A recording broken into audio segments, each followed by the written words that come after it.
Recording in progress.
then go back in. But then it takes me off again.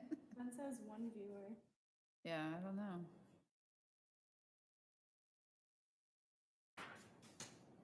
That's odd because I'm on.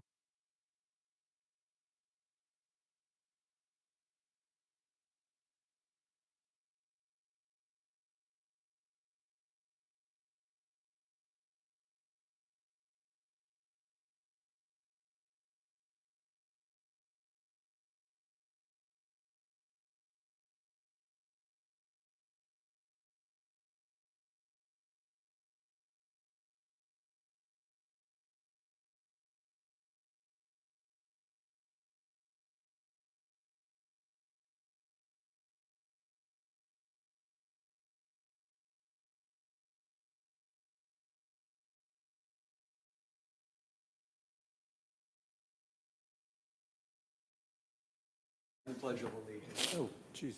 I pledge allegiance to the flag of the United States of America and to the republic for which it stands, one nation, under God, indivisible, with liberty and justice for all.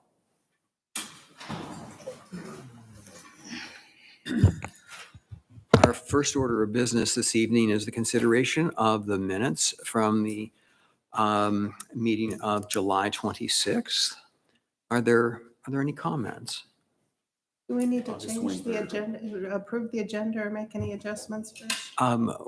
We're to do that after the minutes, That's a different motion than if you do it after the minutes. I guess. August 23rd minutes, right? I was going to ask. right agenda? Yes, the August August 23rd. 23rd. I'm sorry. What did I say? July. July 23rd? I'm still on vacation. Yeah, he wasn't here the last Yeah, one. you're not- So That's right, I was on vacation. I guess I haven't come so back for yet. him, it was July. I move we approve the action minutes of August 23rd. Is there a second? Second. All in favor? Aye. Opposed? It passes unanimously. There has been a request that we change the agenda and move the review of the comprehensive plan up to this point in time, as the next agenda item. Can I have a- move a motion to move comprehensive plan to 2040 monthly update above the consideration of the text amendment. Is there a second? I second the suspension of the order to move the agenda item up. All those in favor? Aye. Aye. Opposed? It's unanimous. Shall we move on to our new business? Good evening, Planning Commissioner. This is Shubha Jangam. I'm here to give you update on the comprehensive plan. Well, I don't have a presentation this month. I did pretty in-depth last month, but this month we are going to have a closer look at one of the city's major project, comprehensive transportation plan, and I have invited Public Works,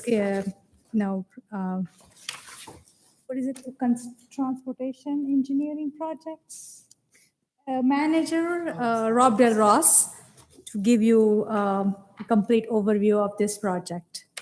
And you got the report, right? That is up to date, and all my updates in the report are in the red text, just so you know. Good evening, everyone. Thank you for inviting me here tonight. Let me pull up my presentation. Hopefully you can see it in a second.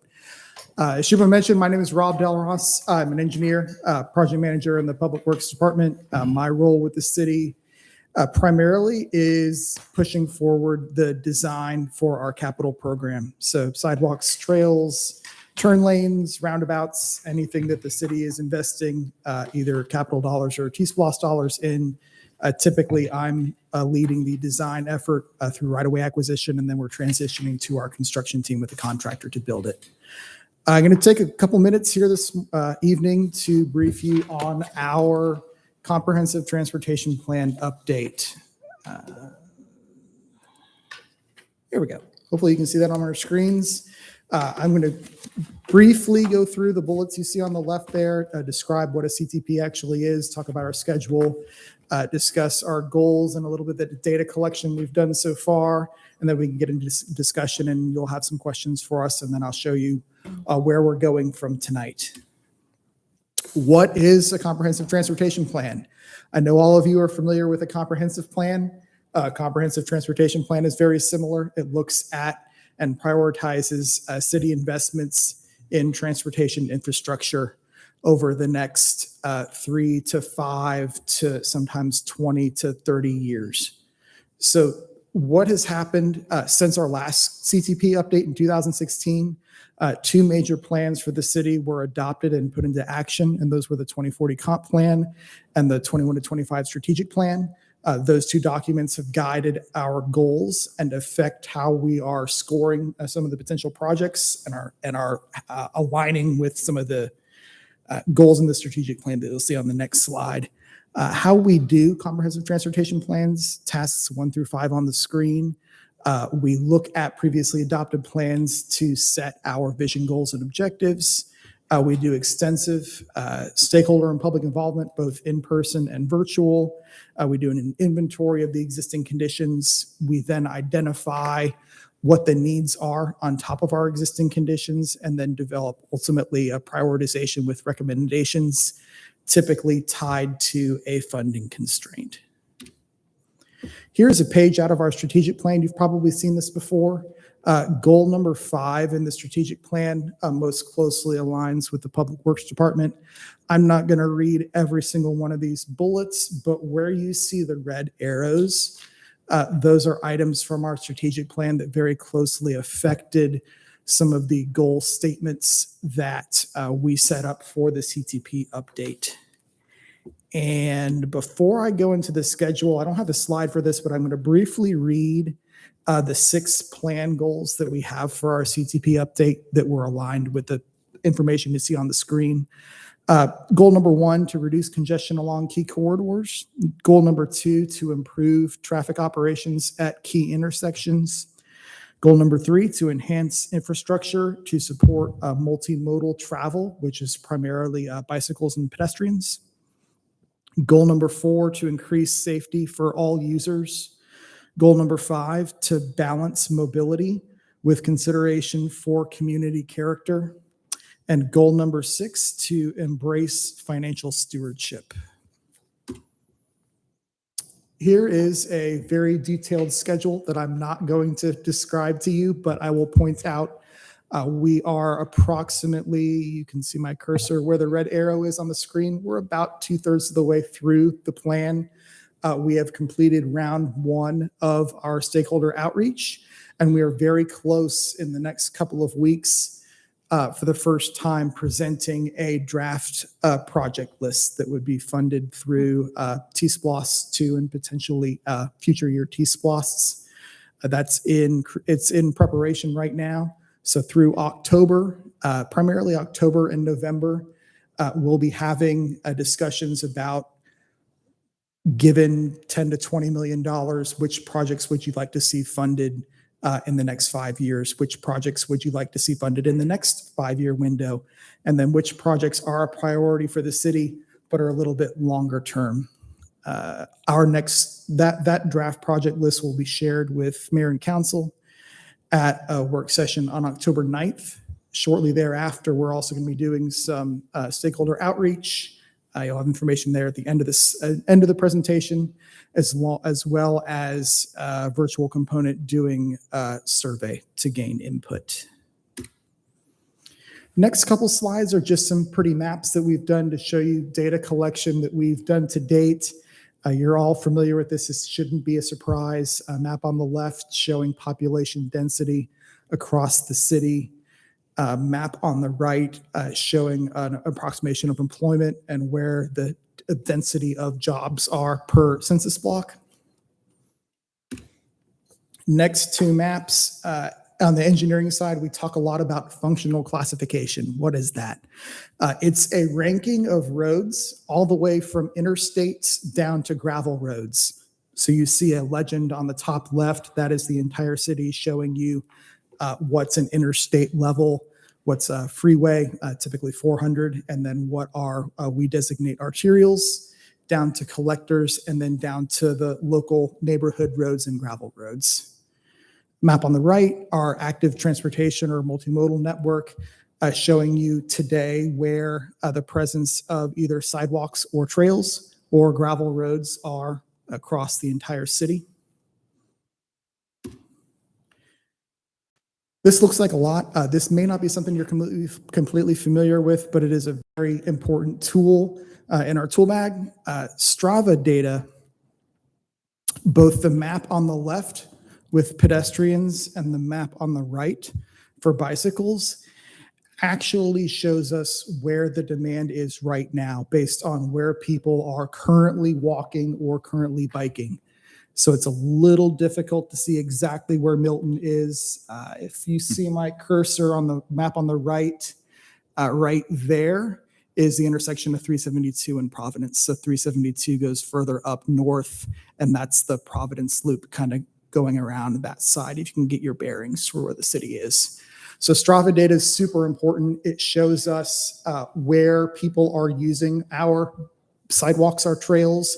It also shows us where people are already using it and there isn't a facility there for them, demonstrating that need for us to either plug a gap or create a new facility if there's a demand for it. Last two maps show you map on the left, a rough order of magnitude of where the most congested intersections are in the city. You won't be surprised to see most of them close to the state route. They're in the Deerfield area. And then the map on the right showing you a rough map of where we are seeing frequent crashes. So I wanted to stop here and see if there's anything on your mind, anything you wanted to share with me related to the three questions on the screen. Anything that's on your mind, I'm here to take notes.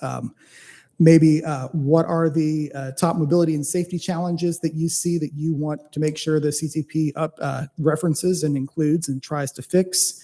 Are there any success stories? Are there any types of improvements that you've seen the city do that you want to see more of, or you've seen in other cities that you want Milton to try? Or is there anything else on your mind while you have Public Works in front of you? Is there any transportation related topics that you'd like to discuss? Two things. One, before I forget it, Robin, will you make sure they get that day road correctly reflected on their transportation map? It is not. Yes. Mhm. Okay. I would say one of the things that in balancing the flow of traffic, we put in a lot of roundabouts, which thank God for the one near my house. I no longer face a 10-minute wait every time I leave. However, they aren't necessarily well balanced with pedestrians. It's not easy for pedestrians to cross at roundabouts when traffic's flowing and cars are merging in. So I don't know if there's any other best practices from across the country or even Europe that uses a lot of roundabouts about how to balance pedestrian crossings at roundabouts to make them functional but safer. So there is a best practice. Milton is a little bit unique in that some of our roundabouts are purely in rural areas where we don't have sidewalks at all. So we don't expect many pedestrians walking along the shoulder or crossing.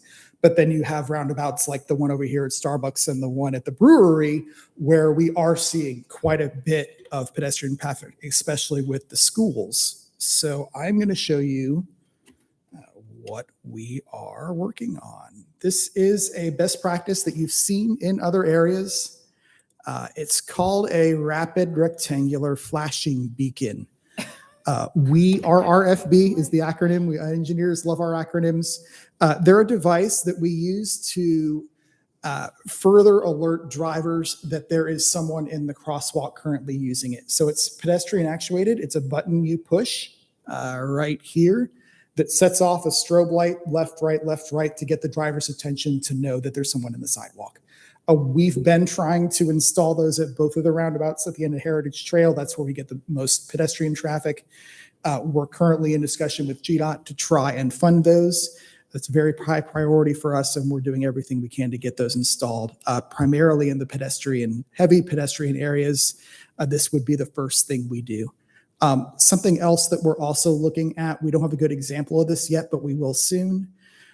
We're currently in right-of-way acquisition for a new roundabout at the corner of Bethany and Providence. I'm going to show you where that is on the map. Right there. As part of that project, we're trying something a little bit differently to increase safety and get drivers to slow down.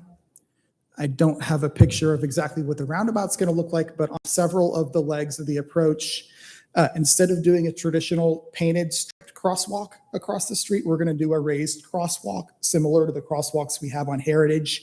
It would go up and be flat, then come back down. It'll be another measure to provide a little bit better safety for the pedestrians and provide that vertical hump for the cars to slow down.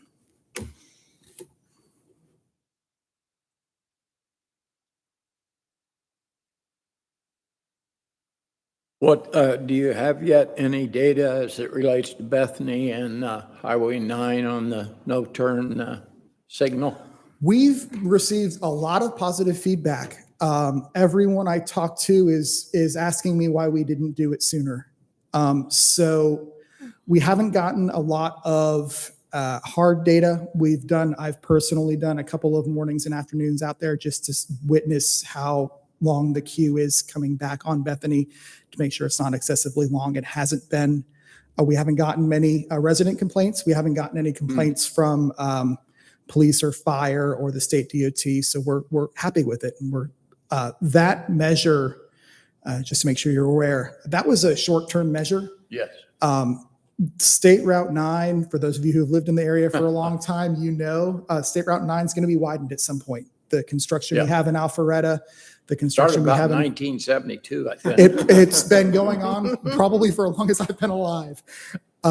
Those projects for GDOT sometimes take 20 or 30 years. It's crazy. The construction you see in Alpharetta, the construction you see in Forsyth County are already underway. There's that 3-mile section in Milton. That's the gap. That construction should start next year, and it'll be under construction for probably 3 or 4 years. My only comment towards that was from one of the businesses there at that corner saying that it's backing up and people are having to wait impatiently, I'm sure, while everybody has to sit there and it clears 9 before they can, and the light changes, that the people can't turn into the shopping. To the driveway, to the Publix. Yeah. Okay. That's the only comment. I know you're involved with the NFCID study going on in the Windward Deerfield area. I am encouraged about the walkability that I see here in Crabapple in this commercial district. Are we also looking at the considerations for cycling and walking as the plan unfolds for Windward and Deerfield? 2 comments. Yes, one, we are.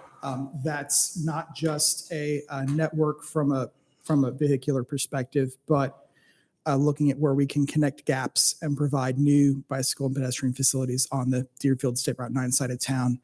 The biggest project that will help that immediately is already underway. If you're familiar with our Big Creek Greenway, a connection project where I'm going to say in 24 months, so probably by this time, 2025, going into 2026, we'll have a pedestrian connection trail width, approximately 10 feet wide, going from Cambridge High School, going all the way down Cogburn, east on Webb, going up Morris into McGinnis Ferry where the new interchange is, and that will be the pedestrian connection to our Big Creek Greenway. It's several projects that are under various right-of-way and construction phases right now. But when that opens up, that's going to be a great thing. That won't be probably what you would call the end of line. That's going to be an important connection, though, that we'll then be able to start looking at providing spurs off and bring some of that pedestrian access into some of the larger subdivisions.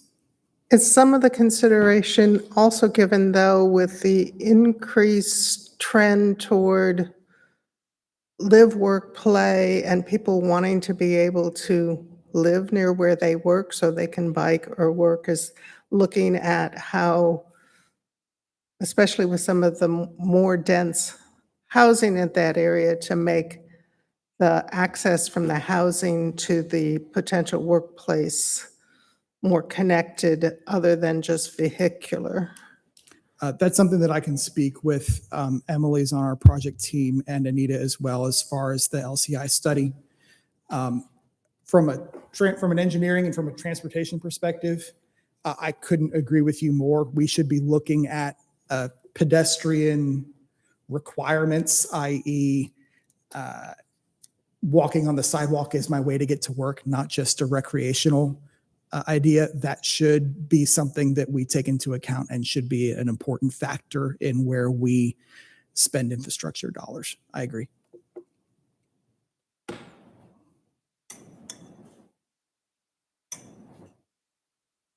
Emily and Robin have my information. If you ever have any questions, I'm an email away. My office is right over on that side of the building, right near them. If you ever have any questions, yes. We have some major north-south arteries.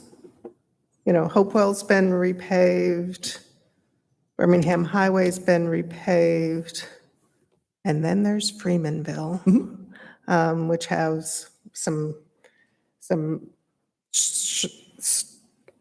Before I moved here, I ended up in the ditch because a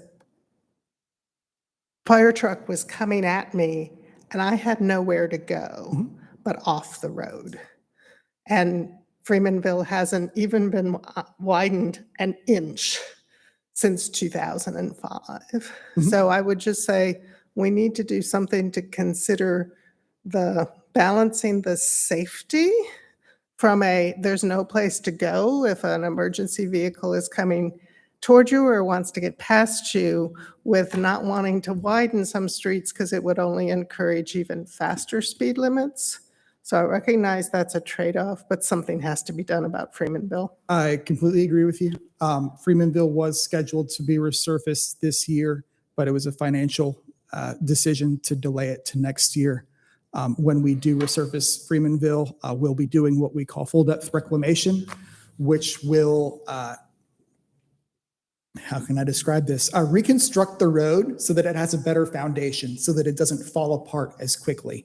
Roads fall apart not because of what you can see above the ground, it's the base and what it was built on underneath it. And a lot of the roads that we inherited from Fulton County weren't built well. Freemanville, lots of examples of that. Next year, hopefully, Matt is our public works staff member who's over the resurfacing program. He knows it needs it, and we're doing everything we can to try and solve that. I'm glad you brought up the issue of speeding, because that's the delicate balance we face. We want to balance safety. Obviously, we don't want to put drivers in a position where they're trying to avoid oncoming public safety vehicles. But we also have a severe issue with speeding in our city. Not just our residents, but people all around that are trying to avoid some of the congested areas and using their phone and using other ways that show them whatever the fastest way is from point A to point B. It is a very high priority from Public Works and from the police department to try and not just reduce the amount of speeding, but reduce the speed limits themselves, try and increase safety and try and reduce crashes. Yep. And just one other thought for considerations as you consider putting a shoulder that's wider than 2 inches. One of the challenges that, and I got into it more in discussions with GDOT when I was trying to encourage the repaving there, is if you have a lot of traffic on a road, that will tend to push down on the weight of the vehicles repeatedly over and over will push down and push the subsurface out. And then all of a sudden you've got ruts and, potholes and things like that. So one of the things to consider too is the addition of a shoulder even if it's 6 to 12 inches, will reduce the maintenance required because you'll have less likelihood of creating potholes. I agree. The other key factor in that I'm sure everyone has seen related to resurfacing and pavement, one of the most dangerous conditions you can have is that area where the asphalt ends and the grass begins, and sometimes you'll see a lip and a drop off there of 6 inches to 12 inches to 24 inches. A car hits that and you have a pretty bad issue that we try to get creative in how we stripe the lanes and try and maximize that shoulder while try and, within reason, create a wide enough lane, but not so wide that they feel like they can speed. We also have tools that we're doing in resurfacing to try and reduce the presence of that lip and that drop off by doing that angle at a 45 to try and reduce primarily trucks running off into the grass, which usually creates that lip and that vertical difference. Yep. Mountain Road at Freemanville, hazard waiting to happen. I literally 2 hours ago was talking about Mountain Road in Freemanville with one of our staff members. It's on our radar, yes. I spent too much time driving around Milton, I'm sorry. That intersection, and that intersection along with some others, if you can kind of picture the city limits, the further the intersection is to kind of the perimeter and the closer it is to Alpharetta and Cherokee County and Forsyth County. Typically, in order for us to work on a project like that, it requires cooperation. So it's not just Milton, it's working with our partners to try and joint fund something like that. Another example of that, we've talked about Windward Parkway a lot internally. It's a road that Milton drives on, but it's primarily not in Milton. So anytime we look at improvements to Windward, we would be working with the CID and working with Alpharetta to try and accomplish that. Okay. Last slide I had, just showing you where we're going from here. Back on your screens, further public outreach. Like I said, we'll be sharing the first version of our draft project list with our mayor and council at work session on October 9th. Later this month, we're also going to be doing in-person outreach at Crabapple Fest, along with the Cambridge High School football game later in October. In November, we'll be doing our second round of our survey, looking for input into our project list. And if all goes well, we'll be bringing the plan for adoption to council before the end of the year in December. And I was just going to ask, maybe related, but not exactly. I know staff has talked with Robert and Public Works about the traffic study for the Mayfield district. So could you maybe give an update on that? Sure, that's underway. Once it's finished, I haven't discussed it yet with our director and what kind of presentation that's going to be, whether we just distribute it internally or whether that's a presentation to either here or to mayor and council. We're having the company that does our CTP update also do that. They're very familiar with traffic studies. They do them all around the region. So when we have results from that, we'll share them. And so like a timeline, 3, 6, 9? By the end of the year. By the end of the year. Okay. So I just want to let you know about that. So. Yeah. Because every time I come down Mayfield, I mean, especially now with that new home construction going on, between the construction and the Sawney or Atlanta Light, the road, you've got to dodge almost every day. I think you're looking more east, right? Like more toward Bethany on Mayfield, or are you looking like internally way. on this way? Okay, yeah. Yeah, but They should be especially about that new done. subdivision on the right that's, Yeah. God knows how many houses are going Yeah. in there. But that's a thin road, narrow road to start with. And Yeah, I think they're going to be concentrating a little bit further more in the center as far as just looking at Down that towards mid-Broadwell mid-Broad- potential of possibly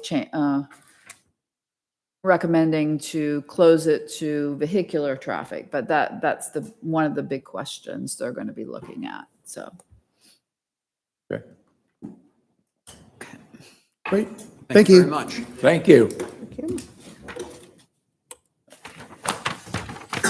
Our next agenda item is are some text amendments. Ron? Yeah. Well, I don't care. You can do it here. I'm sorry. There's no, okay. Not like we have a huge crowd here. Sorry. I know. Thanks again. Protested. Good evening, Commissioners. Evening.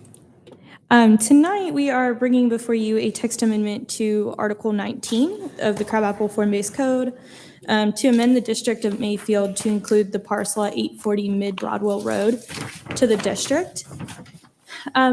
Essentially, this particular parcel was originally considered, was up for consideration for inclusion into the district. It was removed prior to the boundary was approved by Mayor and Council back in July or June, back in June, and now we would like to add this parcel back into the boundary. So it is a text amendment, but it's actually amending this map, the Crabapple regulating plan that you're seeing here, including the outline of the district at Mayfield, which was June of last year.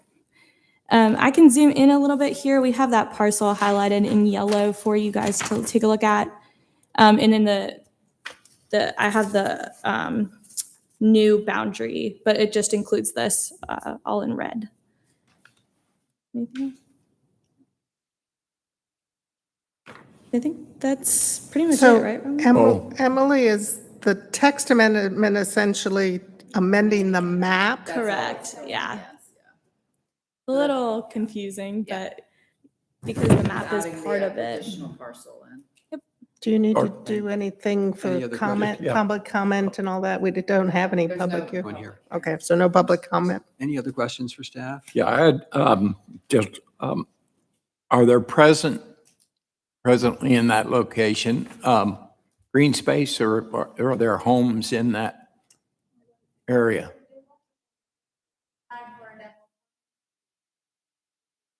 Yeah, it's not that large of a parcel, so. Well, the only reason I bring that up, especially since it's always been a tough subject, that parcel looks like a flag lot. No, they can't do flag lots in form-based code, so it's a rectangle, I See believe. what I'm talking about, Robin? It's the yellow This one. one, you know, like they do. Yeah, Oh, I mean, it's this yellow parcel right here on Right. this map. so we don't allow flag lots. You have I to know. have, yeah, I- yeah. I just said, that's why I asked, is there property there? Is there houses there? Yeah, it's That's why I was being asking that, They, because they that's, just applied for a a demolition permit, There's an existing structure that they're going to remove. right? I mean, I think the intent of the property owner is to develop 2 or 3 homes, so. And just for the record, this was at the request of the property owner? Yes, he would have been here tonight, but he had other conflicts, so I said he didn't have to be here. So he's come to every other meeting, but yes, he definitely is supportive of it. I'm ready to make a motion, but I actually have a recommended change to the language. Okay? And so I want to discuss that before I make the motions, because I think we need to say to amend the district at Mayfield map to add the parcel, because there's really no text. Okay. agree. Okay, I'd like to move that we approve RZ 2306, a text amendment to the Article 19 Crabapple Form-Based Code, Chapter 64 of the City Code, to amend the district at Mayfield map to add the parcel at 840 Mid Broadwell Road to the district. Just to Is be there a clear, second? that's a recommendation. Of Yes, approval. yes, recommend approval. I second that. All in favor? Aye. Aye. Opposed? It's unanimous. Thank you very much. Thank you. Thank you. Yeah. And now we go on to what we've all been waiting for. With bated breath. Definition. The last and final. Yes. This is something.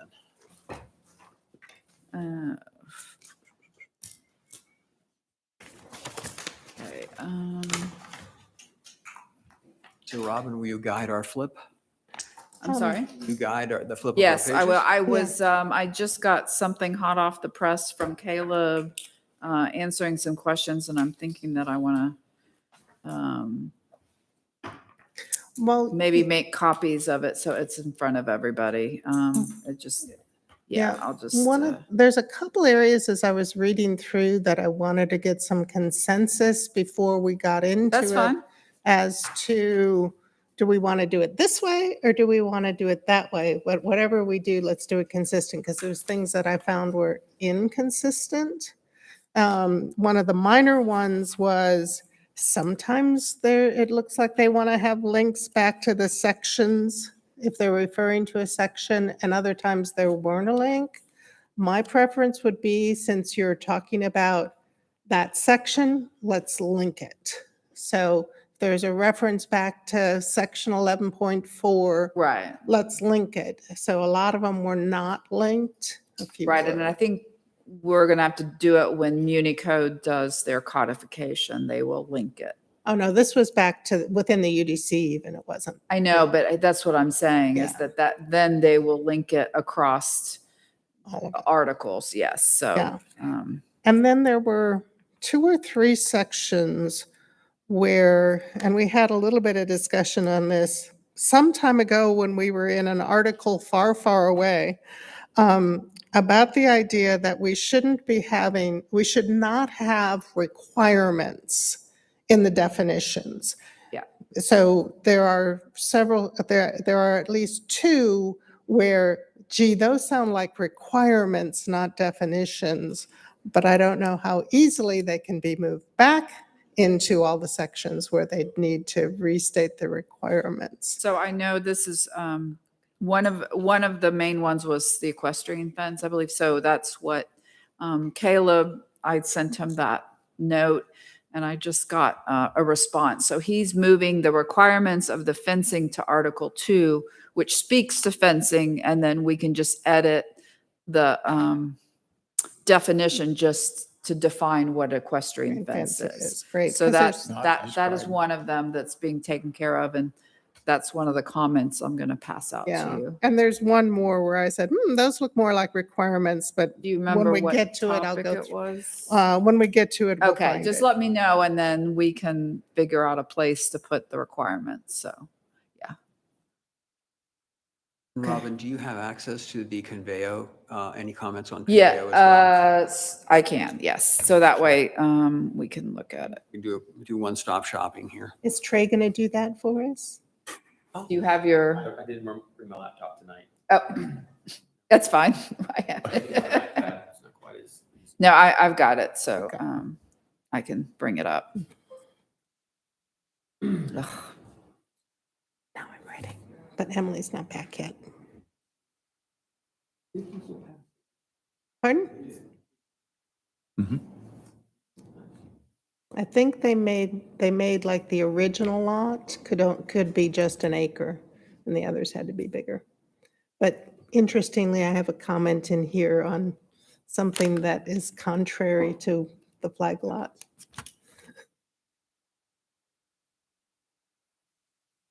We'll get to that one too. Good.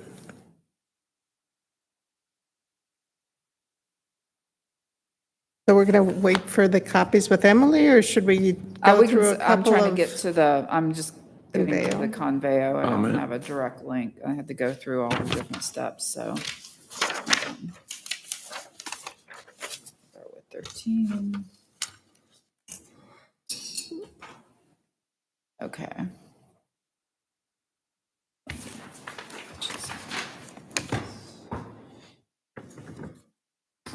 Okay, I'm there, so. We can go ahead and get started if you want to. That's fine. Okay.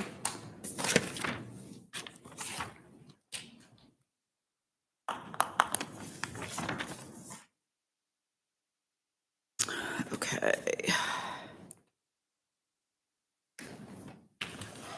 Single-sided.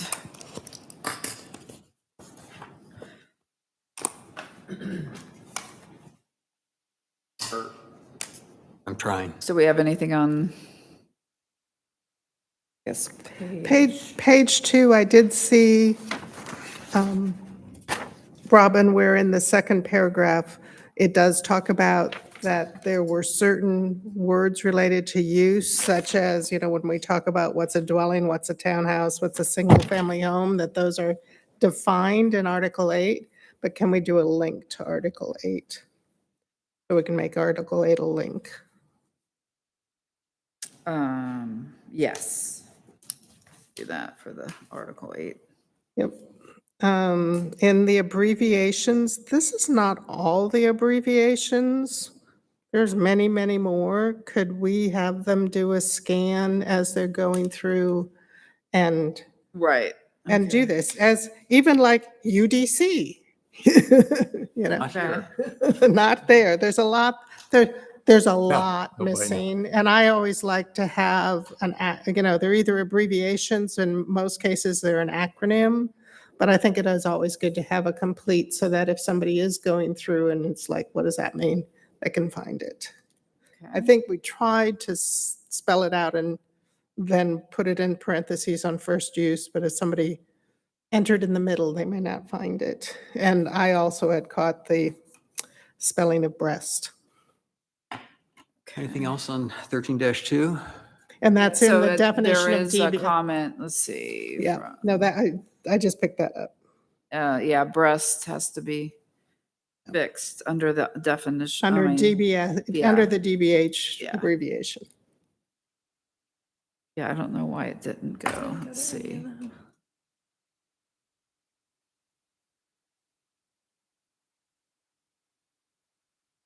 We're having problems with our printers. What would work?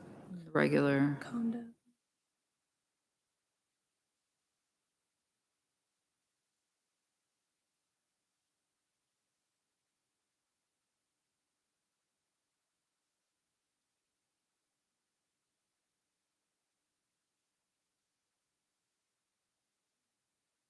Under 13-3? So, Yeah, Hey, excuse me, I'm sorry. Hey, Emily, if for some weird reason it doesn't work, you were copied on that email, so, from Caleb, so.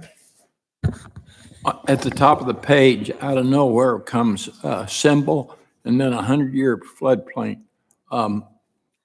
Is that supposed to be attached anywhere? Is that just because everything else is A through whatever? Starts with a 1 numeric. I bet you that's the reason. Because it's a number. It's a The number. pound sign is supposed to be a number. The number? I'm Yeah. sorry, Mm-hmm. 100, yeah. you're talking about the floodplain, you said? Yeah. She's on 100-year 3 floodplain. already. On page 3, at the top. Okay. Oh, yes, I think he was just doing numbers, so, of definitions. Okay, that's, So, a definition that started with a number, that's what it means, yeah. okay. Sorry, can we go back to page 2? Sure. There's just several of these abbreviations. Like if you notice in the middle of the chart, GDOT, the full term is capital G, capital D, capital T. Yeah, And then right under that, GIS, it's lowercase I. right, yeah, there's inconsistency on the, It's one way capitalization. or another unless something's formal. But LDP. And WTF was my favorite. But that one's missing also. Since they are acronyms, I think the convention usually is to capitalize the Right. leading letter. Agreed.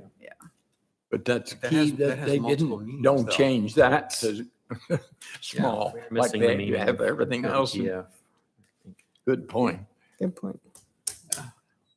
Okay, on to 13-3. Just as long as we're there, is there a reason we have capital FT and lowercase FT? We starting over? Oh, just. Yeah, just start over. Thank you I very think much. it's the way that they do. I think if it's FT capital, it's feet, and if it's F lower, it's foot. Oh, is it? Yeah. Then I'm assuming I can ask them, I would check on that, and if so, I would probably separate it. separate them. Yeah. I didn't realize there was a distinction between the two. And then I would also maybe ask for them to bold the abbreviation in full terms, so it's kind of defined. It just kind of runs in with everything when you read it. So that's just me, but That's good. okay. Let's see. Okay, so page 3. Page 3, Fred's already mentioned the 100. Over on in the right-hand column, we have, under accessory structure, we have 2 D as in David. It's bolded. I don't think we need the bold.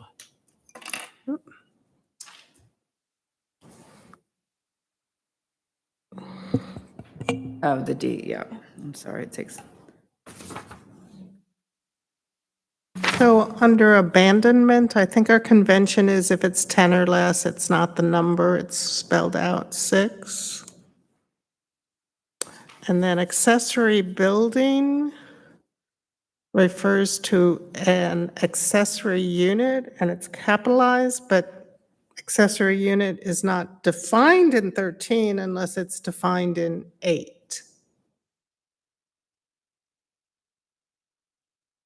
Under accessory building. Okay. Should accessory unit, is it defined in 8, or do we need to add a definition here? Okay, I'm sorry, oh, okay, I was looking on the other side. With an outboarding with an accessory unit. So we need to see if accessory unit is, well, It appears to be a defined term. The question is, where is it defined, right. if at all? Okay, so check if we have that. Because if it's not in Article 8, which is part of the UDC, it may be in the Muni Code. I understand that some definitions, some defined terms of ours aren't found among our definitions, but we have to refer to other Right. code sections. Well, it's typically just 8 or, so let me see. Because there's a whole section for accessory type uses. So I can check to see if it's in there. I've got it.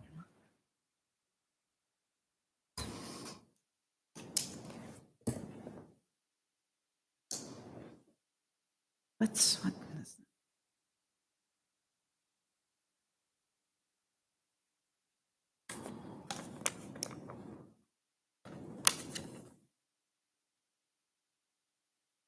accessory?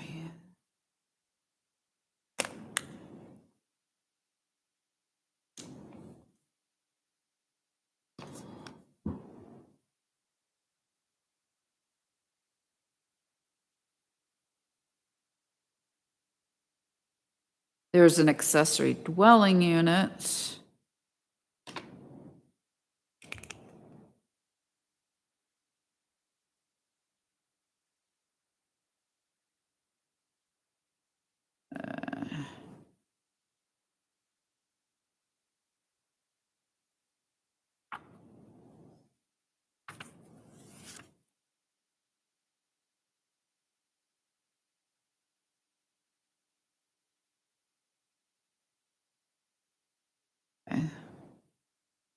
Do you want to just take a note that accessory unit either needs to be defined or in 8 or here?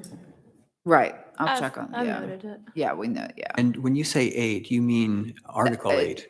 Article 8, which The is UDC. the uses section, Okay. which includes the use permits and different items that they do a lot of definitions in there when it is related to use. Okay, well, why couldn't we, I'm just thinking, let's take it a step back. If we have a defined term, why shouldn't it reside here in the definition section?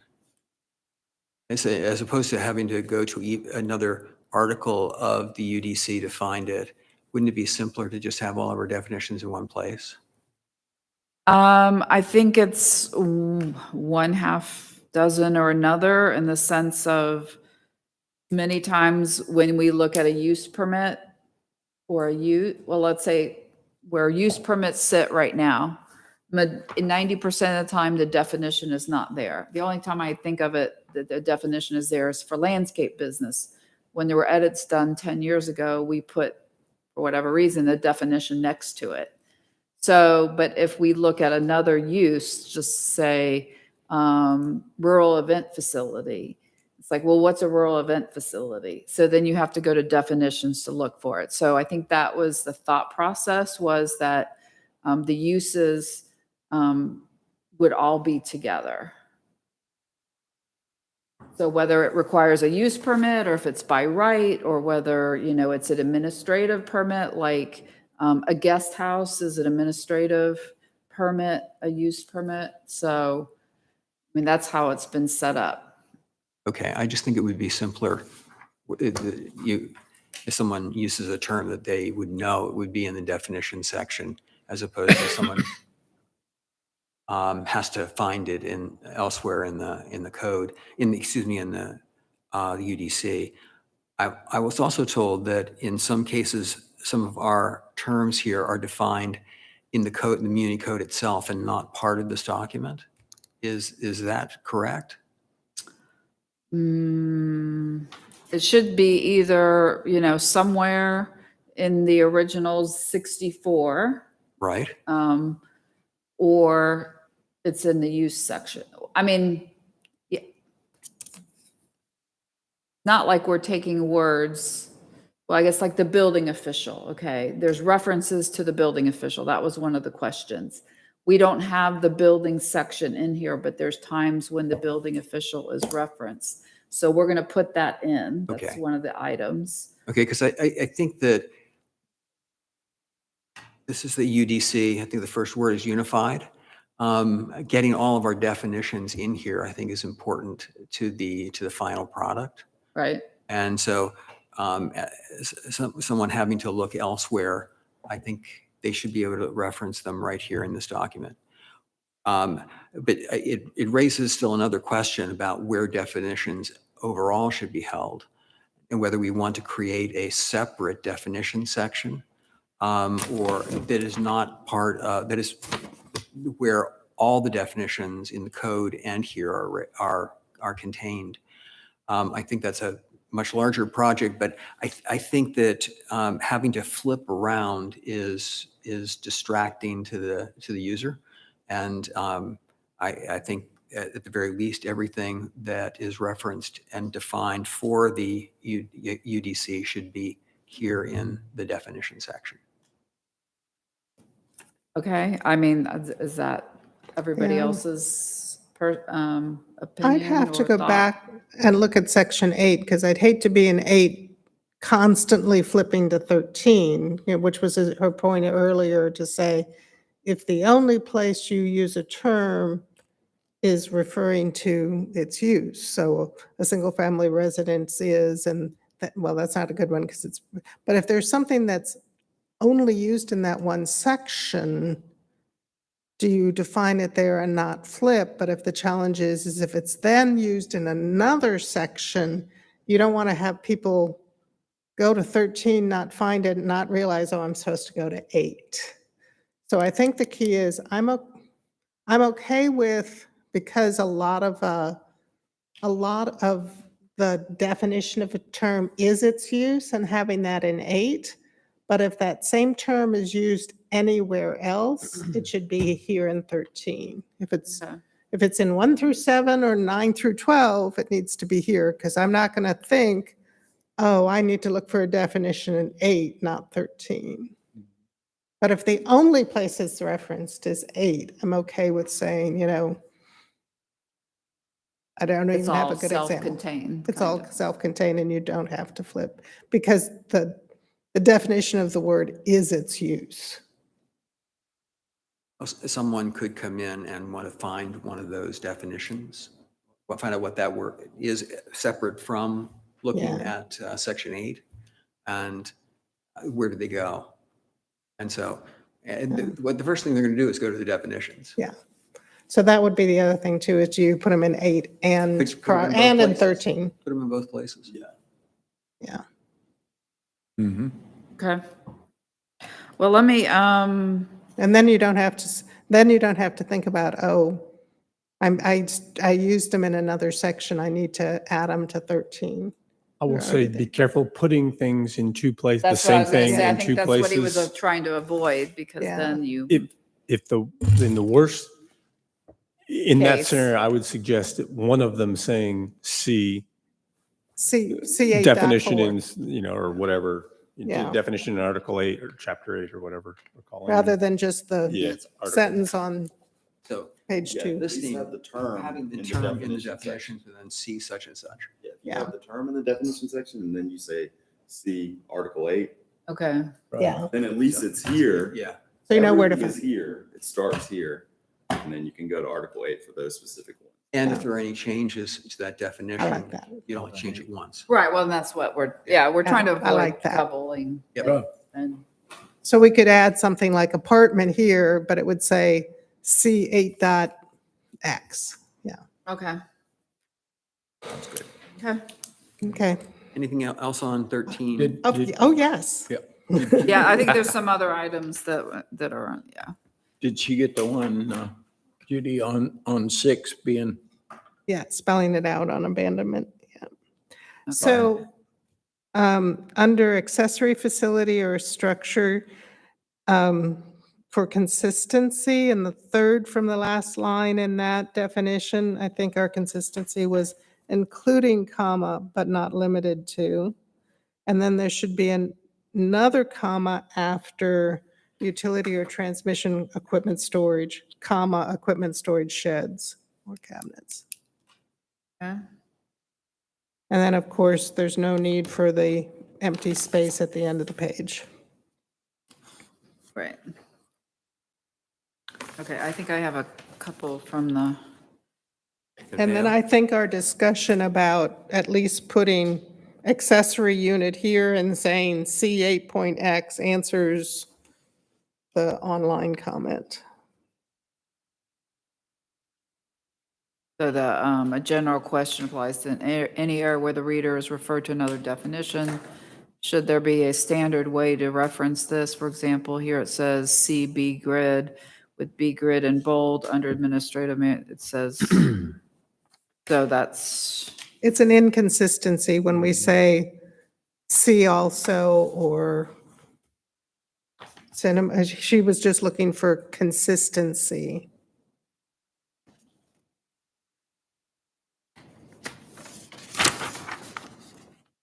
where it's either says C or C also. Yeah. So pick one, and whenever you say see and refer to another place, pick a convention and stick to it. Okay. And other one. Ugh. Then there was the examples. Where are the example of accessory structure from form-based code? Again, I think this is consistency. Definition of term 6.1 listed. These examples are not listed in Article 8 definitions. This is at the top under one, Accessory structure. accessory structures.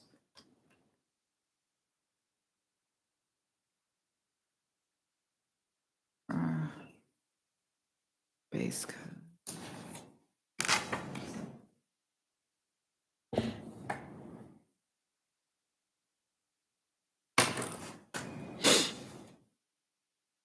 Oh, okay, yeah, I think I did have a discussion about this, so we'll just add and make it consistent with, there's another section that talks about accessory structures, and not all these items were listed, and I said we can just add it in.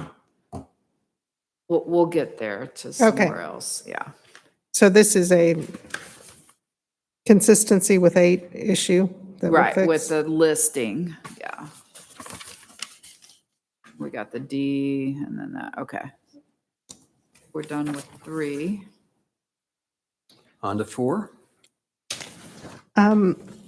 So I think this is covered in the email, like administrative minor variance says see variance, but variance doesn't talk about it. So I think, was that, Right, so that's what I was gonna go ahead and add in all the definitions for each type of variance.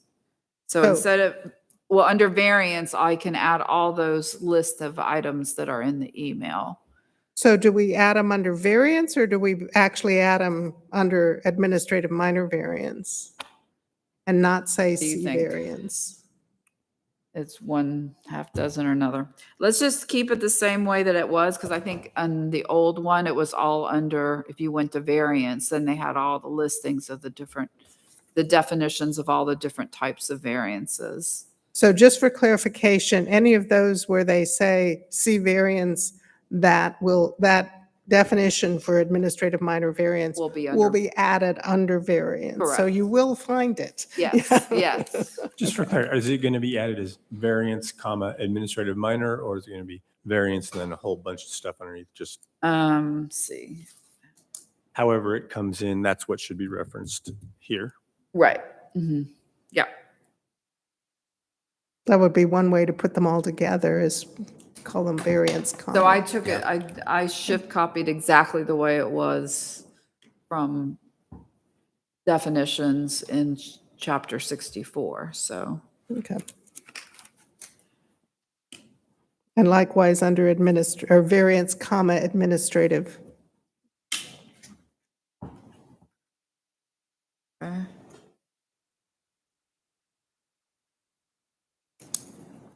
Under amplified sound, do you need the word "the" in there? It says sound that is increased in the strength. Yeah, we can Just get rid of that. drop the. And also,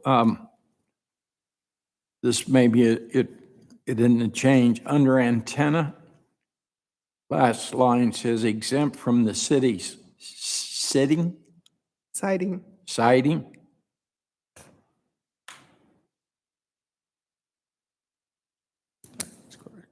I mean, it's referring to where it's cited. Site. Like, Where it is. Where it No, is. citing is, Okay. Yeah, one of those engineering words. a little awkward, but In that same Thanks. definition under antenna, where it says PSC, they're declaring personal telecommunication services as PSC, but we aren't defining FCC. I haven't seen FCC defined anywhere else, so it may be good to spell that out first. It's in your abbreviation. And it's section. interesting and it's in Is it in the it's abbreviation? It's not or is. FCC is. Okay. so, FCC. Never so mind. what's interesting is the PSC is the Public Services Commission, which is the state regulator for telecommunications, the FCC being the federal, but because PSC is not the acronym for Personal Telecommunication Services. I was trying to figure that out myself. Yeah, Did I think anybody they're under- trying to, so I think it was like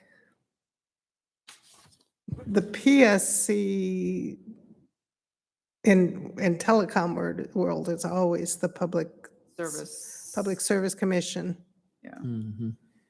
So can we So check that? I'll Deb? Find out just what check that it, is. Yeah. Yeah. Can we back up to amplified sound? Yep. Because I'm not used to sound being considered something that is increased in strength. I'm used to referring to it as volume, but amplified sound is usually defined as sound that is increased in volume by electrical or mechanical means. Because if I shouted, I would be increasing the volume, but that's not amplified. So you could increase the volume or the strength of something by shouting, but that's not amplified. Right. So I think when I looked up the definition of amplified sound, it was sound that is increased in volume by electronic or mechanical means, Okay. not to include shouting. So it's increased in volume by what? Electronic or mechanical means.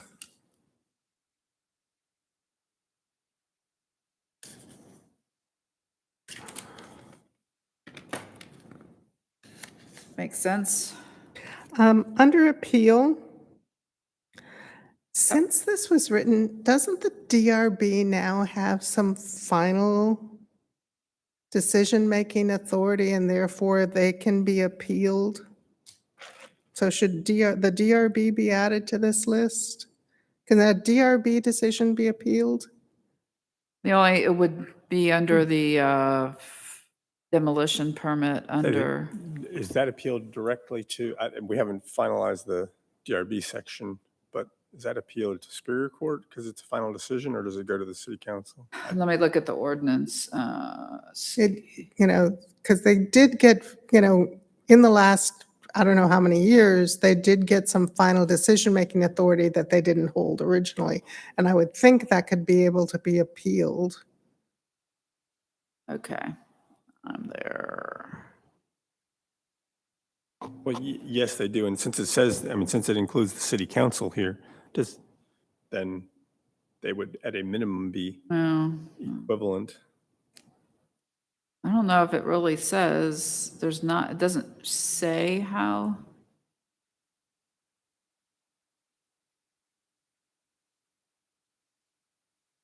For example, if a demolition permit is denied, do they have an Not future ability to development if appeal a that? I property is would think demolished. so.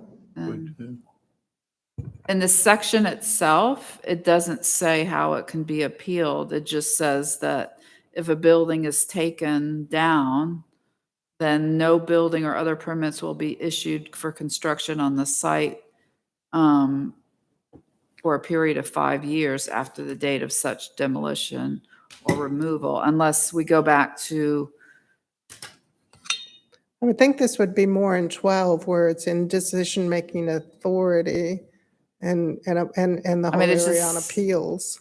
it's just, unless it's the appeal of the certificate of appropriate, well, I'm sure that they can either appeal it to the Superior Court Yeah. or to the city council. okay, so we need So- to add that, the design review board. That makes sense Yep. to me. Okay.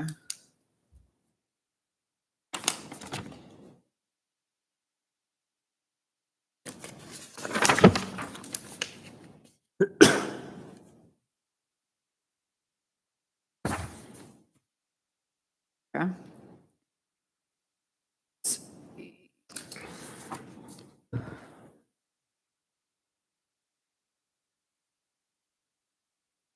The online comment is regarding under applicable wall area, on the second to last line, it says open air spaces is included. Should this be are Are. instead of is? Are excluded. Applicable wall area.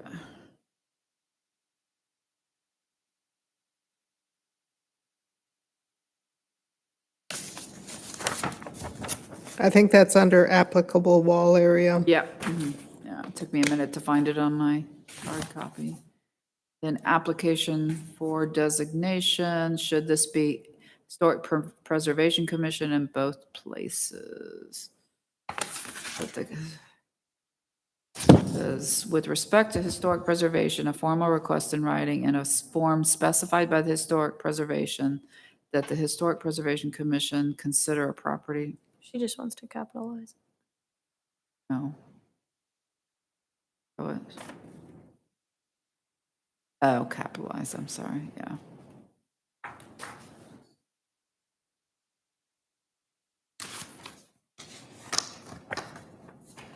Okay. Anything else on that page? 4?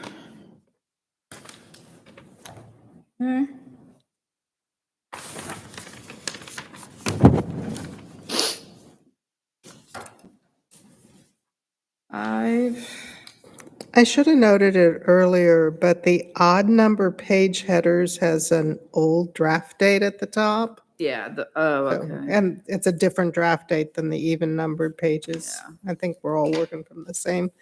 And what did will you just have him go through and find all the section references and link them, or do you want us to tell tell you where they are and missing. We'll just do it after the fact. Okay. And then my only other comment on 5 is we don't need the page break where it is. And my preference on FHBM and FIRM would be to add them to the acronym list on page 2 from the comments here online.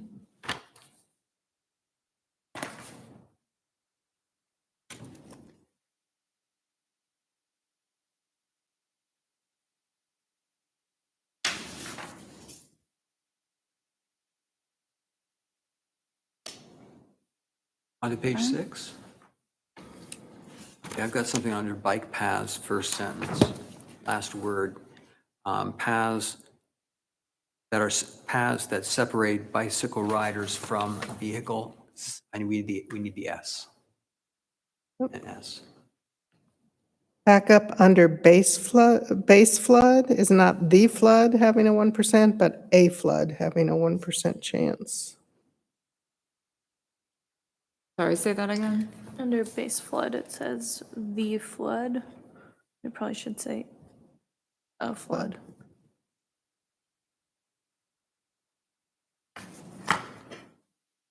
Can I ask what the BL and BR, and actually back with Avenue, the AV, are intended to be? Those supplemental abbreviations that we use, and do we actually use? Yeah, so they're in the form-based codes and they're in some different charts, I believe, so. Okay. I've seen these before. So should they be in the acronyms? Yep. I think that'll be part of going through and catching all of it, but that's a good point, yeah. At the bottom of that page, left column, best management practices, BMPs, should we capitalize management and practices? Yes.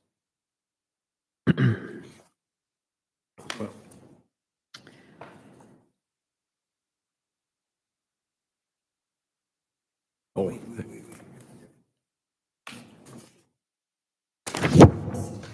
oh, 6. Oh, got it, thanks. Oh, on 6, bike paths, the paths that separate bicycle riders from vehicle. Shouldn't that be vehicles? Yes. And that's the online comment as well, so we're good. Okay. Anything else on 6? Let's do 7. I have a comment on 7. We talk about state waters here under buffer, and the following definition is buffer, stream, or state water. And we read the definition there: a natural or enhanced vegetated area lying adjacent to the stream or state water that is required, ... We're defining it with the same word. The term we're defining is in the definition. So it's sort of circular. It should be waters owned by the state or What are state waters? It's only referring to a buffer of a state water. What is a state water? It's any flowing body of water. Right, we define different, it's, The state has like a big list. well, it's not even a list. It has, if it meets certain criteria, it becomes a state water. Sometimes they would call it a blue line stream. Sometimes in the past, we've called it that, but State It's waters is state defined waters. in Okay. 13. So it state is- waters is defined in 13 so that is, on page Oh, 1348. Okay.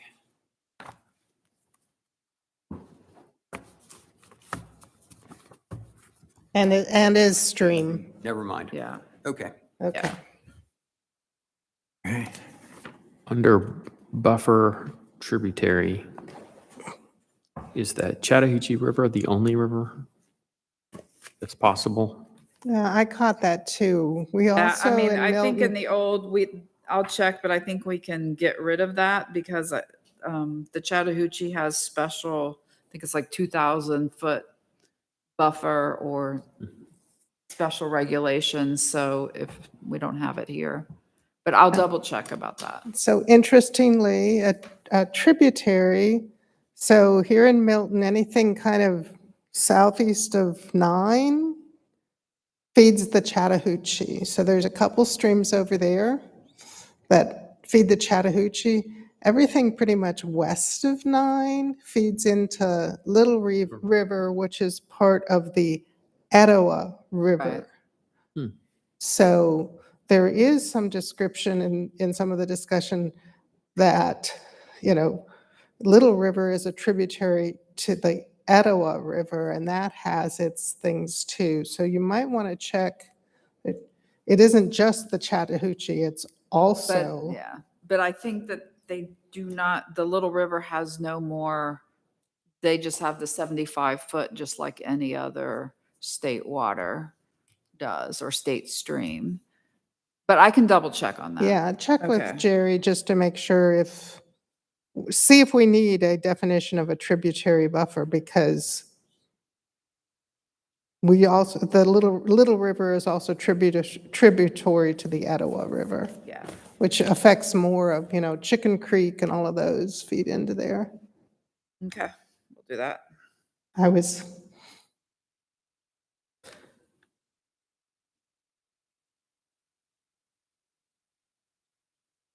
And then we don't need the space at the end of the page on 7.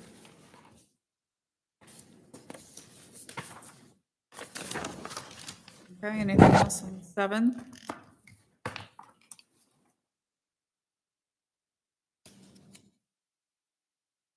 On On to 8, eight. On to 8. on 8, we wanted to add the definition of building official that's in the email, but he was not sure if a building official is someone other than the director.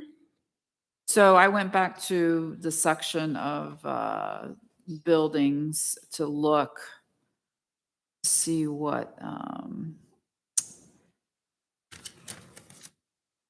it doesn't say it's the director. It keeps on saying it's the building official, but I do know that in practice, we've allowed the director to act as the building official, but I think I'm going to have to check on that. Maybe only because Bob is special that he has those. Because he's A an registered architect. architect, but not any random director I could. can tell you, it's not automatically the same person. It certainly can be, but from this discussion, it sounds like it should be Building official. defined as who the building official is. Right, no, I agree. Okay. And now, So glad if the that- city decides to make Bob the architect and the community development director and the building official, that's fine, but this allows you in the future to split that responsibility. I just, typically, a director doesn't necessarily have the qualifications of a building official, Right. so, yeah. Under clear cutting, the first description, I immediately wrote down, and trees. Then I go to 2, and it talks about harvesting timber as a removal of all trees. Should trees be in number 1 as well? So, Because then down, we call clear cutting permit, a permit for removing trees and vegetation. So one place you're saying that's handled under tree canopy conservation ordinance. I Then would below, say- you're saying clear cutting permit. I think use of the verb harvesting implies the end product, which is timber. Right. But when they're referencing what is being cut down, it's trees being Trees. cut down. Or Right, So I think vegetation. if they use the term harvesting, then timber makes sense. And if they don't use the term harvesting, the term trees is making sense. so because we have, I don't know, I'm sure you remember how a few years ago, we created a clear cutting ordinance or permit or in, in the zoning ordinance. So it's a different definition than what's in environment, which is the 11, which is the tree canopy conservation. So the UDC version is more broad about what clear cutting is versus, Okay, but then again, you're going back to the section where if all I was saying is put in under 1, add the word trees. Or is all vegetation to include trees? Yeah, better language. so you want to put in including trees? Mm-hmm.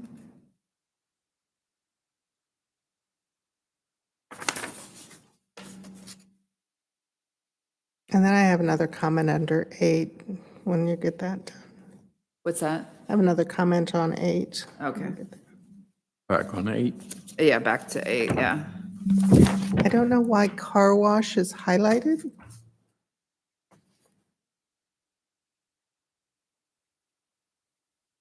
Wash an area or structure equipped with facilities for washing. I have no idea why it is. So I guess we can remove it. Yeah.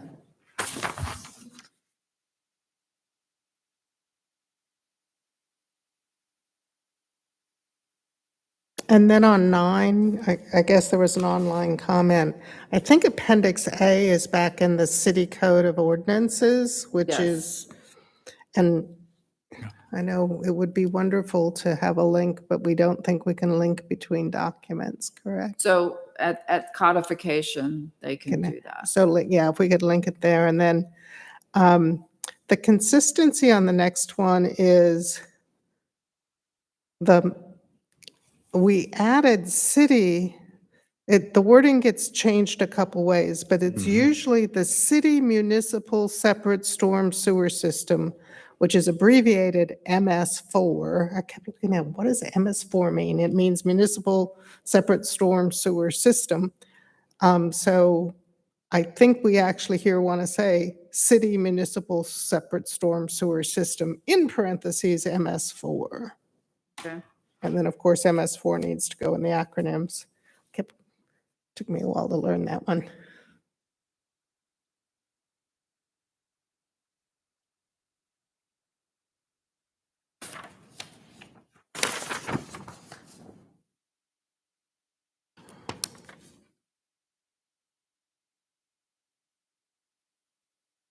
Other comments on 9? Over to 10? Help me out. I have none on 10. Nope, Neither does our Conveo. nope. Anything on 10? Oh, and then on to 11. Two comments on 11. Again, the concurrent variance, we're going to, add concurrent as one of the variances under variance concurrent. But down under constrained land occupied by lakes, streams, wetlands, buffers, landfills, and all other lands so determined, meaning that's land that can't be developed upon? Correct. Yes. Does that include steep slopes? Or should it include steep slopes? So not with respect to form-based code, because what we use constrained land is to calculate transfer development rights. Oh. So it doesn't include So steep. steep slopes are not included, okay.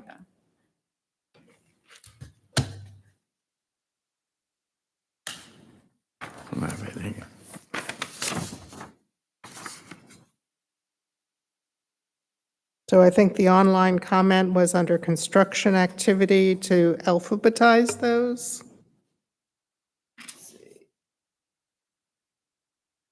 Correct. Yeah, that was regarding construction activity.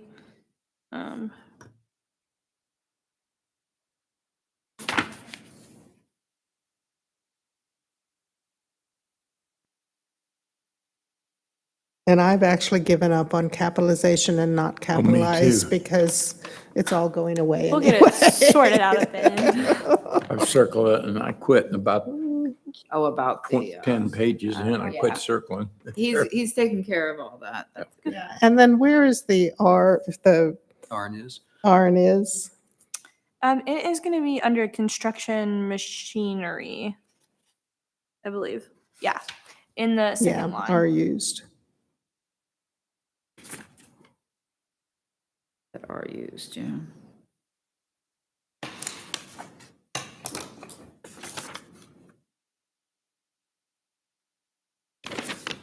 On to 12. The online comment is, would this be what it may also be known as? No, they're actually different. They're trying to say it's all of that and Roman candle. So, because Roman candles are, it's been a while since I've looked at fireworks, when you were doing fireworks stands, Robin, but the Roman candles is not in that long list that- of definitions Oh, of is that consumer it? fireworks. Yeah, Yeah, because I've had to question why all at once they picked up Roman candles out of it. yeah. Okay, so that stays. The other one I have, maybe this takes me back to my early days, but under crown, the entirety of a tree, scaffold, limbs, branches, and leaves. Now, in development of earth, it's called, where the earth is a crown. Mhm. Am I the only one that has heard that? The earth was built up to a crown? Mhm. I don't think we Maybe. we use it. I mean, I think you're probably right, but I don't think Well, there's that was, any. I was going to say, if Like- nobody's heard about it, then Yeah. Yeah. Yeah, this is definitely just for trees. right. Yep. Back under courtyard, here's the other one where I was saying there was one where there were definitions. So I think the courtyard is the first sentence and then 1 is a courtyard, but 2, 3, and 4 are requirements, not definitions. Okay. So we need to find some place to put those the requirements, because Mhm. so the definition is the sentence and number 1, which I would say you could just say comma, used primarily, period, and then 2, 3, and 4 have to go in a requirements somewhere. And then I might defer to Mr. Gilbert, because he was the one that so diligently read about lumens and candle feet and all that sort of thing. But if I read cutoff fixture and cutoff, it's like, since we defined cutoff, do we need to redefine it under cutoff fixture? And then I was like, I started to read it again. I said, I think it says the same thing. So I think cutoff might be the correct definition, but I don't know then what a cutoff description is, cutoff fixture is, without repeating what it says under cutoff. But given that we were trying to make this more understandable, that did not get achieved in these 2 definitions. So I don't know if we keep the definition of cutoff, but somehow a cutoff fixture, I couldn't even see where a fixture was described. A fixture to me is like Yeah. a shade, a thing. Hanging Yeah. So if we could actually get a fixture into the cutoff and take out all the stuff, because we already defined what cutoff meant. From what I have heard over the years, which isn't to say a lot, in this realm, and looking at the definition, it sounds like they're talking about the same thing. Yeah. That being the case, we should pick one and use it. And wherever the other is used, I mean, if we have to say cutoff fixture, see cutoff, or vice versa, if there's some reason we need to keep them both. But it looks to me like they're describing the same thing, just one's using more words than the other one. So can we just define cutoff? And if we ever talk about a Yeah. cutoff, because I think most people know what a fixture is, Yeah. that can be Merriam-Webster. Right. That to me is up to whoever. That's for me, because I was like, mainly because I never saw a fixture described in the first one, so. Eliminate cutoff. Okay. So fixture. just keep cutoff and don't use cutoff Cutoff fixture fixture, because Okay. So it's a It depends fixture how that it allows depends how it's cutoff. used later on. Yeah. So critical root zone, CRZ, do we decide we're not going to call out capitalizations? Yeah. So, Yeah. okay.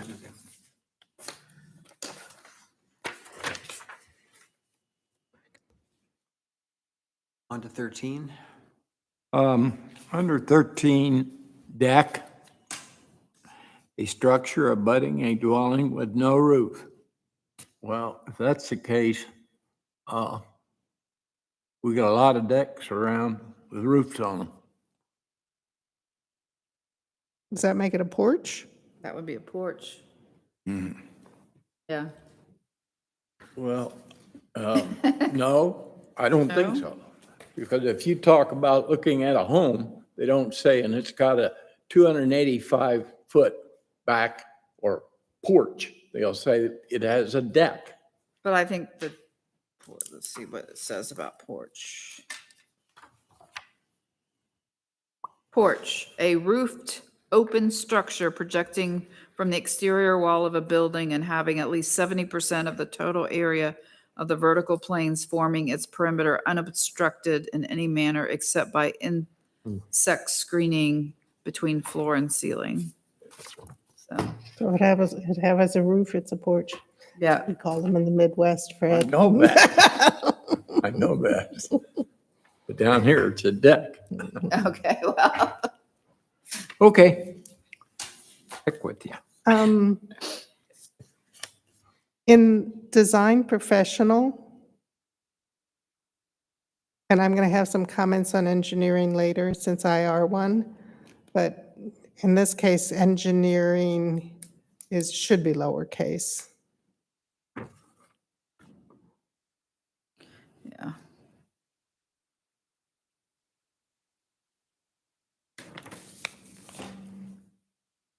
For design speed, should that be, for low, should that be up to 25 miles an hour and then moderate 26 to 35?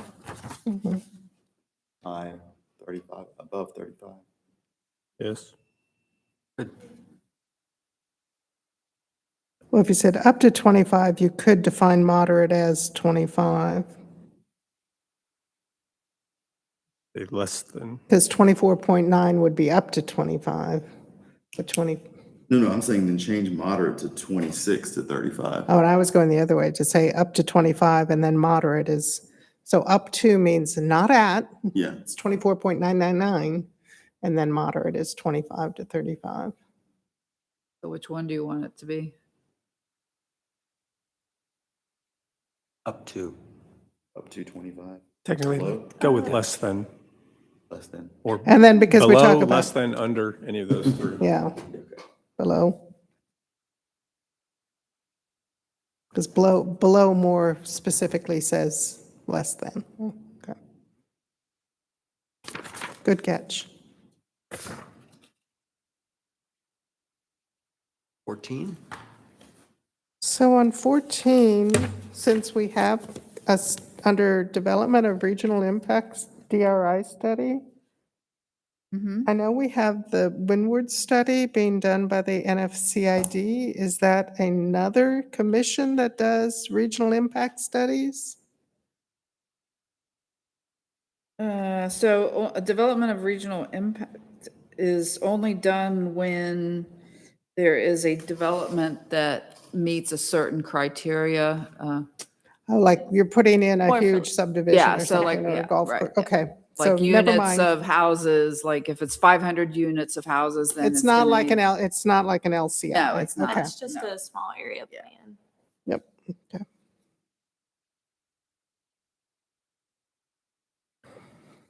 And then also on page 14, under directional antenna, AN antenna. That was my only one on that page.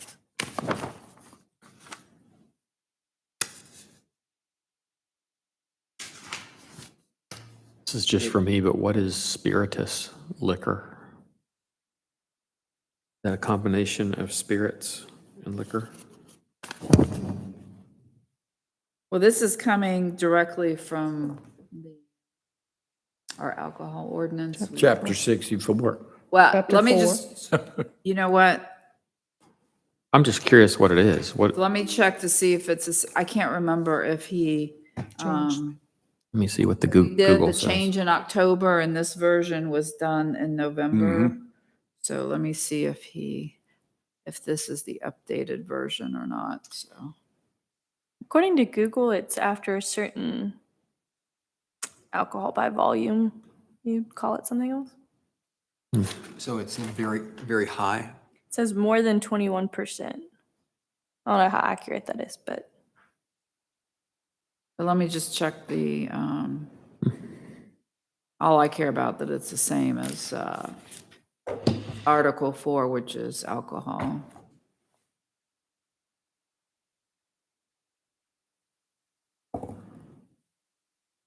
We should have a taste. I'm thinking we should validate the definition. Just margaritas. Liquor is 95% alcohol. Okay, I'm going to read what it says in Spirituous liquor alcohol. must be less. Distilled spirits, comma, liquor, comma, or spirituous, whatever you say, liquor, means any alcoholic beverage obtained by distillation or containing more than 24% alcohol by volume, including but not limited to all fortified wines. Any reference to distilled spirits, liquor, or spirituous liquor shall be deemed to include alcoholic consumables that contain distilled spirits or spirituous liquor. The terms distilled spirits, liquor, or spirituous liquor, when used in this chapter, shall that's the same. shall all carry the same meaning. Yeah, in this UDC. Yep. So he must have captured everything that was changed. Cool. On to 15. On to 15, could I draw everybody's attention to the definition of driveways? And that this says a driveway can be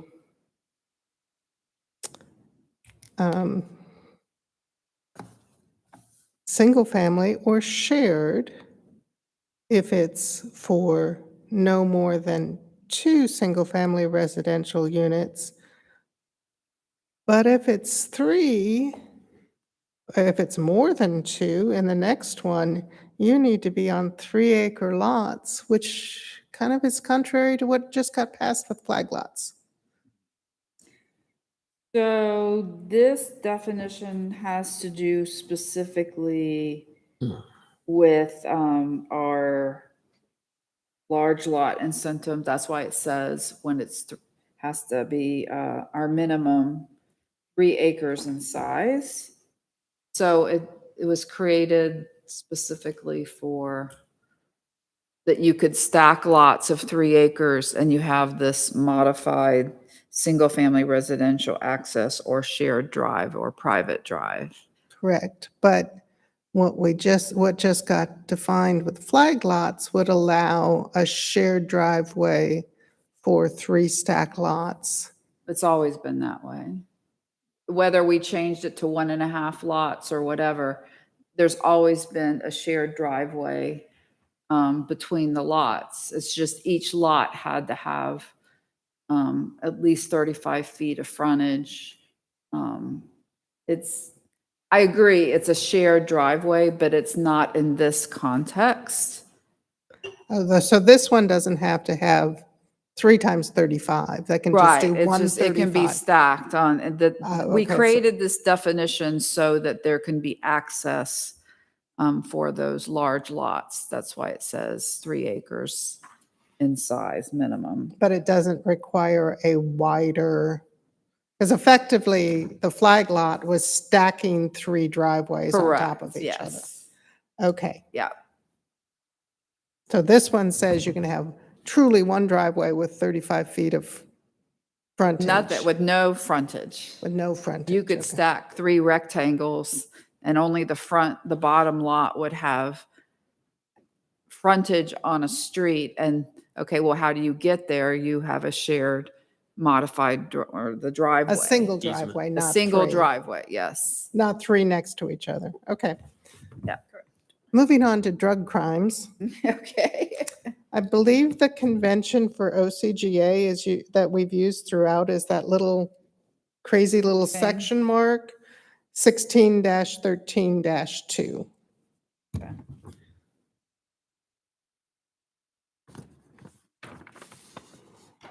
Robin, Yeah. is door yard, how did that come about? What, or when I missed? Is that described as, where is, I guess, located a door yard? It's a type of, it's a frontage type. It only applies to the form-based codes. The dooryard. Okay. Do we but see some of the those work- over in Alpharetta where like they have a little wall and then a small yard before the house is there? Yeah. What it sounds Yeah, like. that sounds like it, yeah. Well, I was going to say, but you couldn't say under so-and-so, they had a home that was classified as a dooryard. I mean, I'm just asking. Yeah, no, I think it's more trying like what to you're saying, find- because it says usually with a low wall at the frontage line. That I understand, Yeah. but I was only concerned with front garden and that somebody'd say, how come that location gets to have a front garden and patio in the front? Form-based code. Yeah, it's just specific to form-based code. Okay, We have some, the townhouses on Arnold Mill. I mean, I would call that because we created very specific design of walls in the For beginning on the that. southern end of it. And so that's where their front Oh, the is. one closer their to front Roswell? door. Yeah, Yeah, the closer okay. to Green Road. great. Rob. Yeah. So it's hard to see because they all have all these vegetation, which is kind of Okay. defeats the purpose of having this frontage that you're supposed to I interact just with wondered the where- frontage. where But that if you could see from. through all the vegetation, we took a lot of time with the developer to design a wall that basically is like a patio for them or a garden area for them to have in front of the Okay. house. So online, there was a question under, I assume, district, non-residential, that says a term used collectively to identify all the zoning districts found in Article 3 and Article 5. And the question was, Article 3 is agricultural district, should it be included under district, non-residential? Because district non-resident, because there's residential, non-residential, and commercial. Are those the three kind of districts? So 3 is AG1, right? 3 is agriculture. Right, Which and is AG1. Article 5 is, I think those are the commercial districts, because technically agricultural is not considered it's a non-residential district. Because it's a farm. Yeah, yeah. Even though we allow single-family homes there, but The T- They're by considered- definition, the district is non-residential. Okay. And from my remembering, I'm assuming Article 5, like you just said, was the C1, O and I, whatever, because they're bunched together in that article. Yeah, district commercial is Article 5, Yeah. along with T4 open, T5, and T6. Okay. Okay. One other question I had was on the initial draft I looked at last year, drive-through was there. There was no definition. But is that? Don't have technology for drive-through.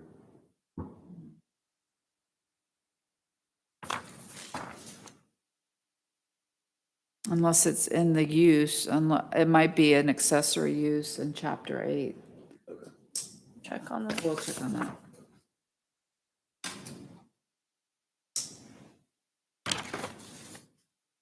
Sixteen. I think under effective turning radius, I think, yes, inside turning radius taking parked cars into account. I think you need to add and emergency vehicles because we have to explain that about every time.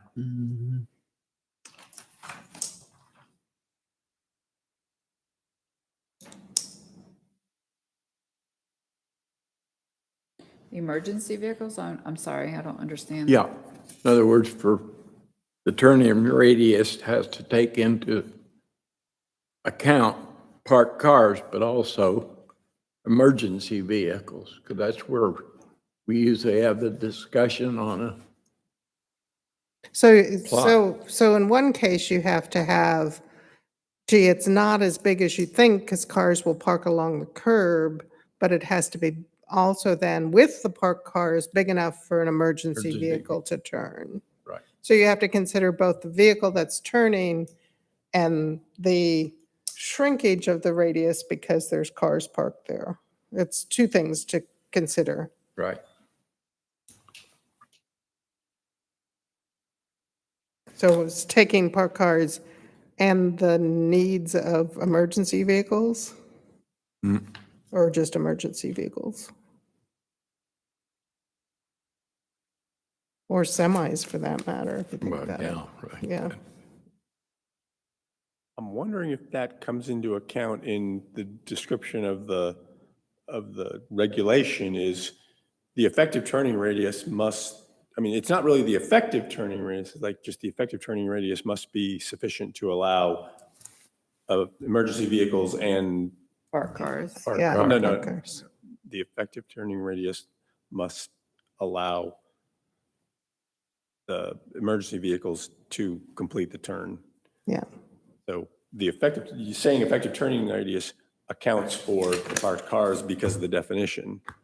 Yeah. And then the regulation tells it has to be big enough for emergency vehicles and semi-tractor trailers or whatever. Yep. I mean, that's what I would foresee, how it gets used. I don't know where it comes into play. Well, we can ask Public Works about that, Okay. how they do it. Under engineer, you define it as a PE, professional engineer.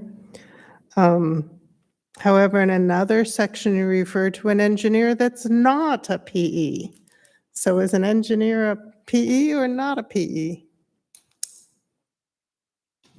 Because in another section, you talk about a radio engineer that does not have to be a licensed engineer. Okay. And yet here you define an engineer as must be registered, must be licensed. So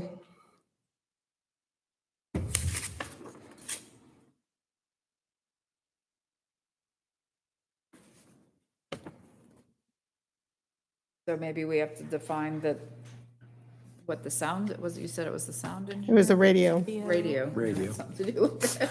With Sound sound. engineer is a DJ. Well, they're both waves. Yeah, just some you can hear and some you can't. Yeah, something like that. There's some you can hear, some needs a device to translate. We can. But yeah, there was this, A little further down in that column, we have the environmental stress Radio communities, frequency engineer. and we have 1 and 2 with 4 and 3 different things beneath it. I'm sorry, I was looking at radio frequency I'm engineer. listening to him. Okay. So it should be, the way we do this, have them alphabetized. Yeah.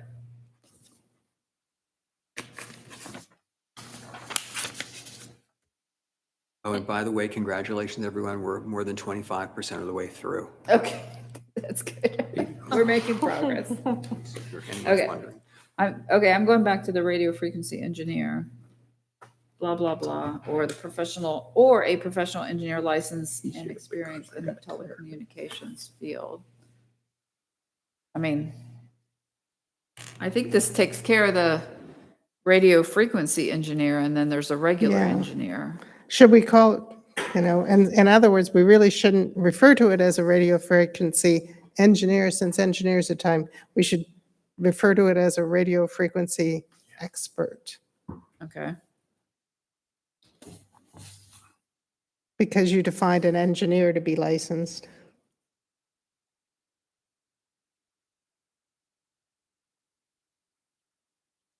Okay.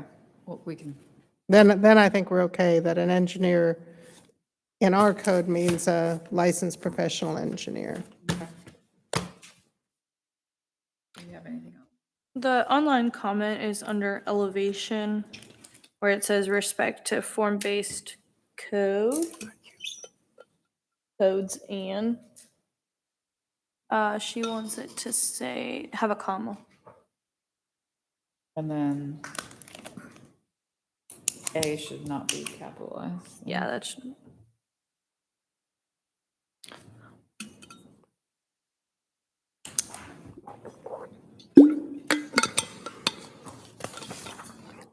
Okay. Anything else on 16? 17 then.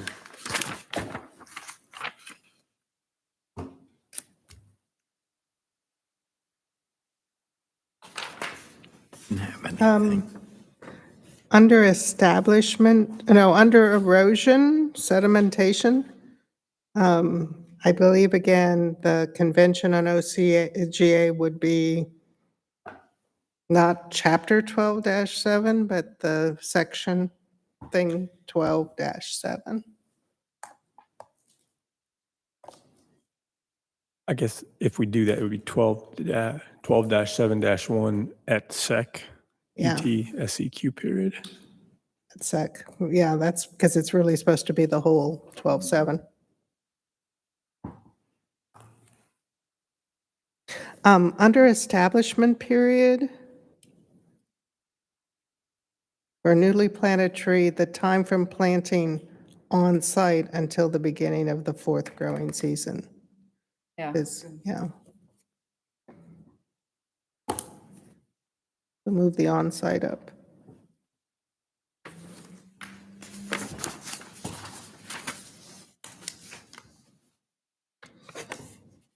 Online. she just, it says C elevation and online comment is suggesting a semicolon or a colon in between there. That was kind of the general discussion that says whenever we're referring, just if Make it it's see consistent. also, see bold, just make it consistent.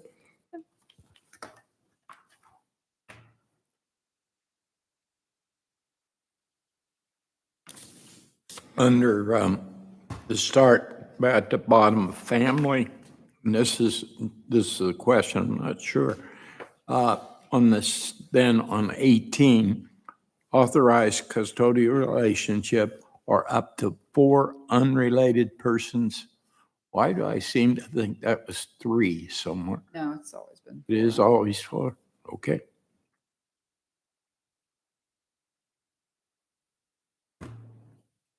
Which is kind of weird, I think, and I don't know if it's still true, but I think sometimes they would consider unrelated 4 unrelated persons, so you could have multiple related people, right? They could be uncles, they could be Yes. cousins, it could be all these things, so, It was a big thing about 12 years ago, but yeah, I know, right? haven't addressed it in a while. Yeah, Someone's trying to beat that Yeah. definition. A lot of HOAs, particularly if they allow rentals, is only 3. I think on 1318, you've already stated that on fence equestrian, much of that were requirements was going to be moved to Article 2. right, yeah. Yeah. Mhm. Except for the actual, What is an equestrian fence? Definition. Though I think the illustrations are good to, Mm-hmm. you know it when you see it. 19? I have nothing on 19. I do. Is the description of a flag lot according to the fact that we don't have one, but is that the wording that it should be? On the next page.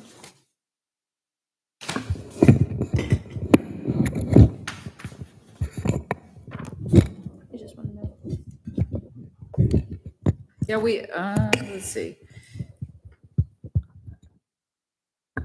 Let me look to see. This obviously doesn't have any of the changes Yeah, from that's the what, flag yeah, law, that's why I but brought it up. we'll just We've make given sure him check. that. We've given it to him, so. Okay, We'll note to check on that got it. for they're consistent. One question there on 5-acre road zone, it refers to the Highway 9 North Vision Plan. Yep. You know, do we have a link? Do we know what it is? Could we find it, put our hands on it if we needed to? Yeah, it's on it's shown on the regulating plan exactly what parcels, just like what we just did with the okay. Mayfield district. Also about to be loaded into the GIS.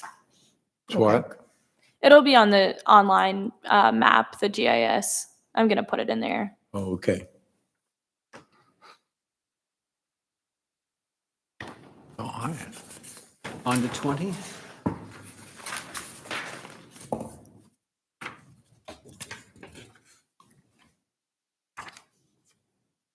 Nothing on 20. I tried to understand foot candles to lumens, but it was like, yes, that's the difference, but yet 1 foot candle equals 10.76 lumens, and I was like, I give up. no, Yeah, because it also means 1 lumen per square foot of area, so I was like, my brain is not doing math, not now. Mm-mm. okay. 21. If under fuel oil, the highlighting of 1 through 3 was supposed to be a link, it does not need to be linked. And then you don't need the page break at the end.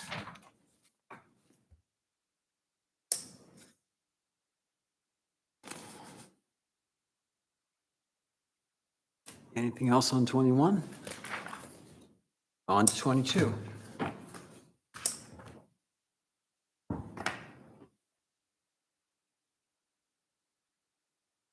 I have nothing on 22. All right, how about 23? I have nothing on 23. Oop. No. 24? Uh-oh, we're going too fast. No, I'm just joking.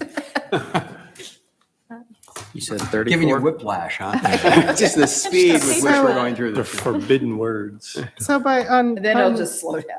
on 24 under heritage tree, can we say that a tree that is designated by the director? Because that's our consistency, because otherwise, if you look up the term administrator, it says director. So can we just say director so you don't have to double jump as to who the administrator is? I think it was specific in that section of the code. It always talks about administrator. I'll check with Sandra, but I think in this context, it should stay administrator because Okay. everything. Even though in- administrator is defined as the director. I know, but everything in Yeah. the code is Okay. administrator, but I'll double check. Under green space on 23, You're not allowed to go back. well, it just happened to, number 8, I had a question mark. Talks about all boating, hiking, camping, fishing, hunting, running. Does that green space include football field or baseball diamond? None of that? I would say not according to this description. Yeah. No? I believe Okay. it's supposed to As just be passive. Yeah, it's more passive. passive, Yeah. right, okay. Page 24, hoop stress on a pipe, not the pipe.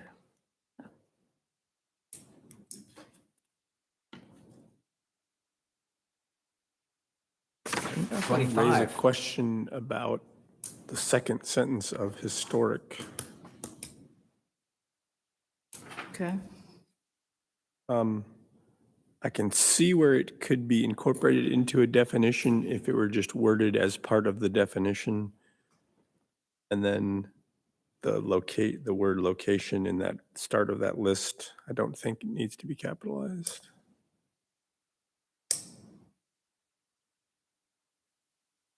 But it might be that we need a separate historic resource definition as opposed to.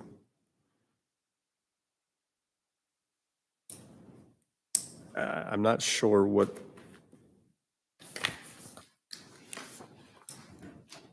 I just somehow. I see what you mean Kind of now. giving requirements, well, It sounds like a requirement, but I could also see it reading as a definition, historic resource, a resource that is at least 50 years old that retains a significant degree of, so I could see it worded as a definition. Just using the word must be kind of makes it sound like a regulation. Could we do it like historic or historic resource at the beginning? Depends how it's used later on. or just It- say, I mean, if it says historic, historic means belonging to the past, what is important, semicolon, That's, at least 50 years old, and I think it can be done. I'm just not sure how if it's always used as historic resource, then using just historic resource makes sense.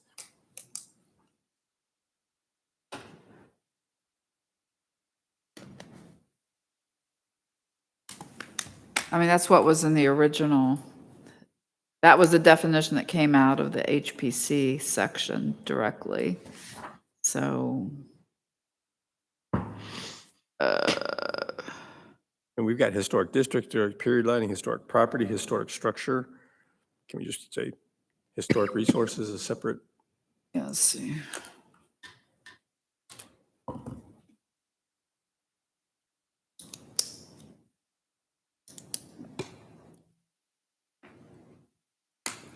But in other places, they say it doesn't have to be a structure. It could even be, you So know, it's only in Yeah. one other place other than the definition. It's- Yeah. And recommend to the Milton City Council possible historic resource incentive programs for their review. And that's the only time historic resource is used. To your point, something later And on. do we need it? could be a talks about- battlefield. But something else, somewhere else. Do we that need, talks about that, historic but I got a question there, resource? so- Yeah, I guess. And maybe it's just a sense of historic also means at least 50 years old and retaining a significant.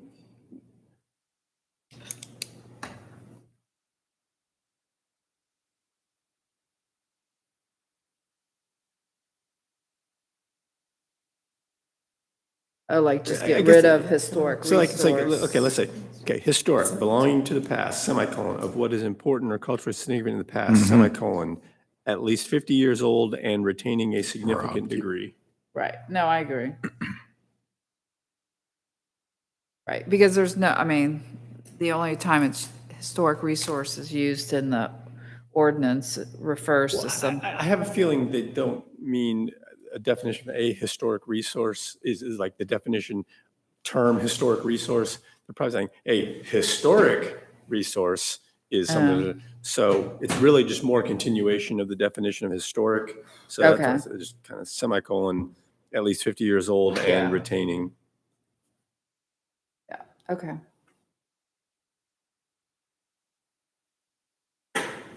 Okay, On to 25. At the top of page 25 in hotspot, and only because we're in definitions, the second sentence says, as defined by the director, hotspot land use may include, is it more as designated by the director? Because he's not really defining the hotspot, he's designating something as the hotspot. definition hotspot. So as designated rather than defined? Mhm.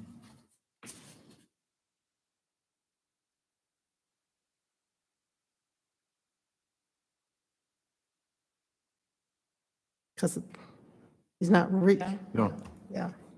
Okay, as designated.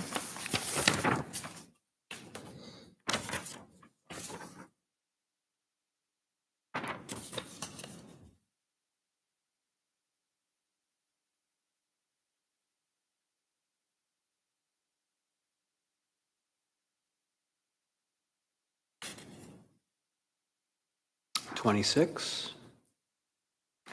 26, I don't know if we want to get back to our convention when there's a list of more than a couple, make it alphabetized. Yep. Yep.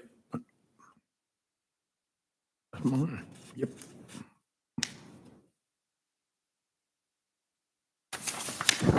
And then I think under 2, either A, B, and C need to move left, which I think is the right answer, or D needs to move right. But I think A, B, and C have to move left.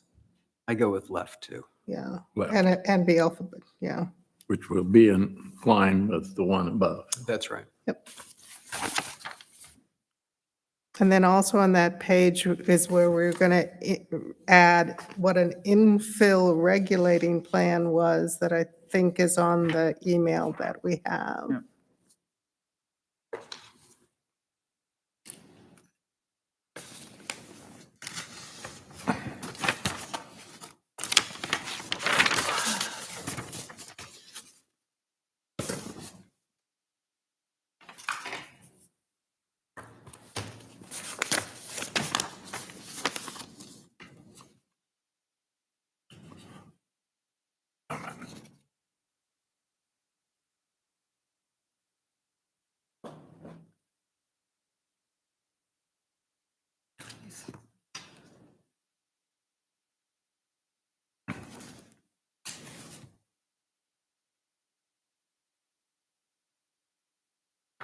Talking.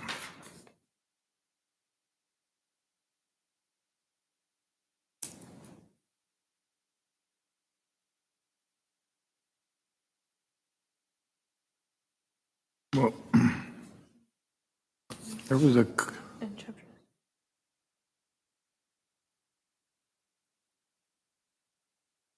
there was a comment on this, Page 27. yeah, and I can't, Can I find it? where is it?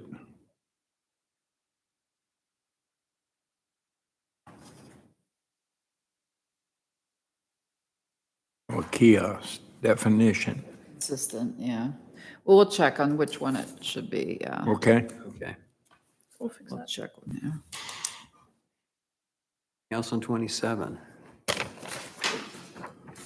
28. Under land disturbance permit, 1, 2, 3, 4, alphabetize.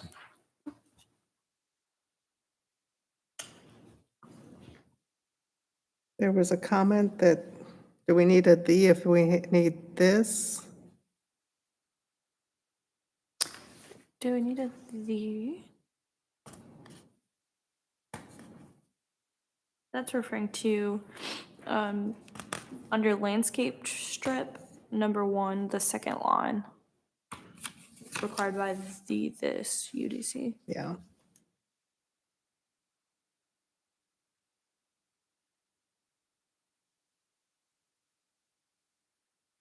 Okay. Anything on 28? 29. Page 29 under lot point 2 with respect to add SEC period, section 9.2.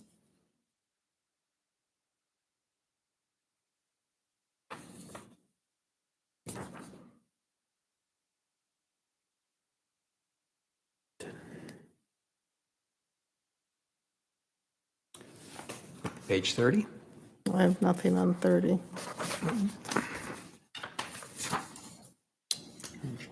31.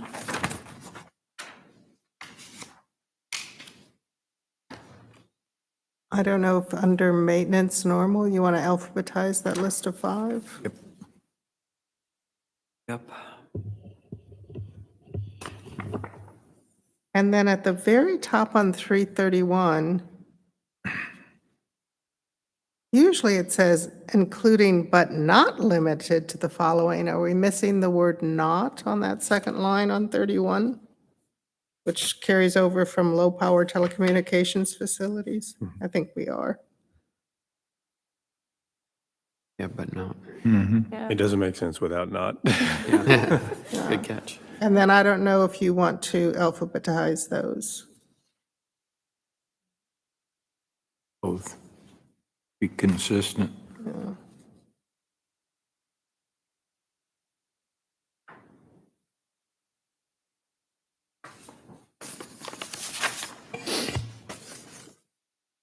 Thirty-two. Oh, boy. Congratulations, we have now passed the halfway point. I thought we were almost there. We're picking speed. Um, I have nothing on 32. Got it right in, but I can't. A lot less pictures and charts in this section, in this article. What's that? A lot less pictures and charts in this yeah, article. Yeah, I actually have to retract that on 32. I think there needs to be a paragraph break.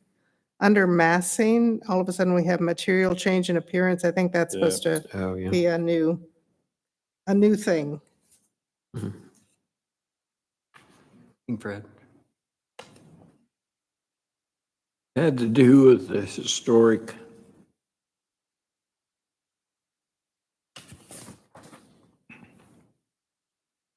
But all of our historic they can change anything inside, correct? Yeah, Okay. that has to do with, Just as a side note, there at the end of where Hopewell Road changes there to Mayfield and now Alpharetta. That's a historic house. They've done movies there. And all at once, there's 2-car garage. They've put in all new windows and all that. But the plaque out in front describes all of the old house. yeah. I mean, You're talking about the one at Mayfield and the old library on the opposite. Yeah, I know yeah. Alpharetta. which is, but, you know, it's kind of a shock. Yeah. Thought they'd maybe take the sign down.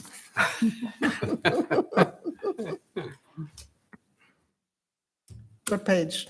30. 9. Wait a minute. Somebody cheated. I think it's 33. Okay, on Kurt will say, you guys don't know how to count.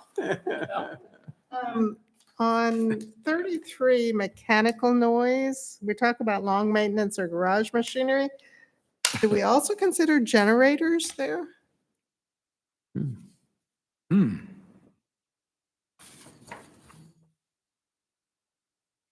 Can you check if it would be appropriate to add generators? Because generators are mechanical, but they're neither lawn or garage.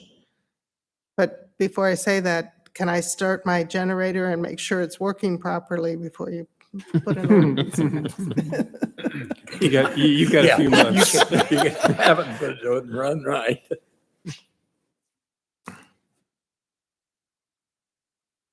Anything else on 33?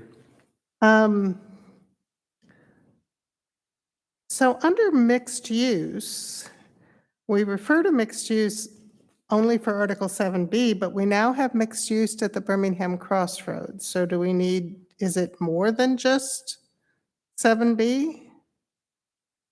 Or is it because it's not within the same building? Because we do have this term of mixed use. Building. I think it's just, but I'm curious to see why it's not in 7A, which would be Crabapple, because we have Right. very similar. Or in multiple buildings by adjacent. Yeah, so- Multiple functions within the same building through superimposition or adjacency, or in multiple buildings by, or.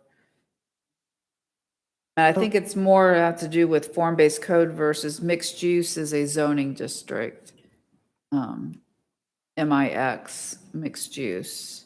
So that's why, but I would say, I think it applies to Crabapple as well. You want to check that? Yeah, But not to the Birmingham Crossroads? no, Okay, because like that's a, apples and oranges, yeah. that's a MIX, not Yeah, mixed use. that, yeah. That's a mixed use, not a mixed use. I mean, it's a different version of a mixed Mixed use, but use, it's yeah. not the same. I'm just thinking ahead too, because what I'm hearing as they look at Deerfield, which would be the Deerfield code, is they are going to perhaps recommend more mixed use. So might as well be ready for it. It came up years ago in a plan for that, mixed use. That's all I have on 33. Okay. 39? Um, Oh, excuse me. It's like, okay, oh, you're on- pulling our leg. I like On how you're thinking. 34 under multi-use trail, Oh. is that, again, only Deerfield, not Crabapple, not anywhere else? That was the online comment as Yeah. well. We'll just We'll check on both that. of those.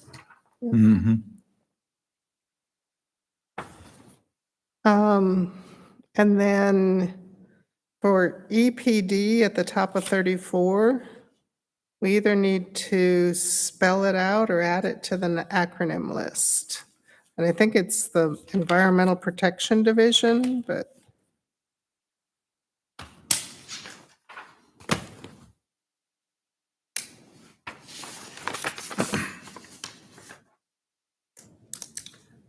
35.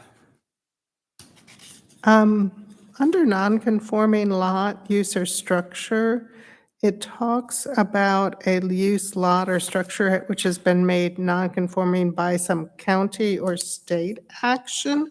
What about city action? So if we take a lot and, want to take a piece of it for a roundabout and now it's a non-conforming lot. And that's a city action, not a state or county.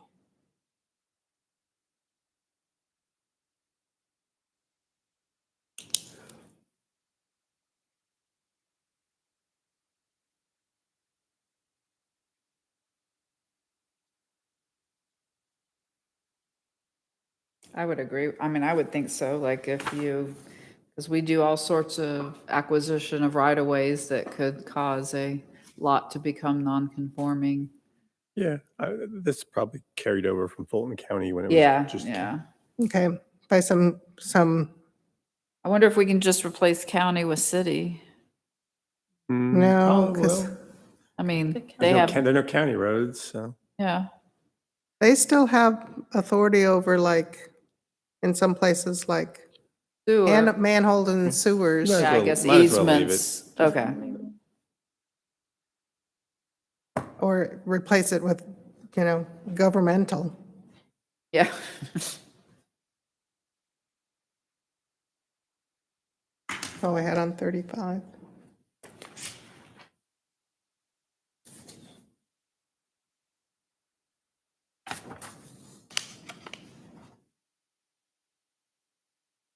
Thirty-six. I think it's the same that they picked up is on open space TDR sending sites, compliance with this UDC. Correct. Yeah, that's where the online comment is.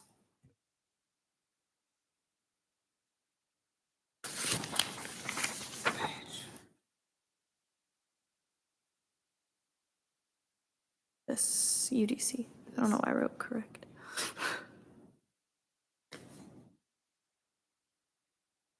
Thirty-seven. Under owner, alphabetize it. Yep. 38.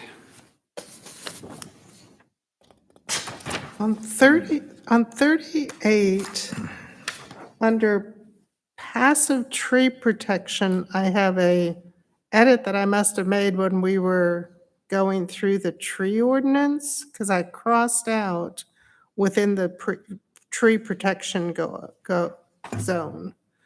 So the ongoing avoidance of activities harmful to a tree is further described in the tree ordinance, comma, within the tree protection zone. I crossed out within the tree Okay, protection we'll zone. check with Sandra. I can also check what we did. Because that's another one too, that's kind of using the definition in the definition, tree protection zone, so that's. Trying to see. And then the online comment is under park/greenway TDR sending sites. 1, 2, 4 lines down. The CUDC. Yeah.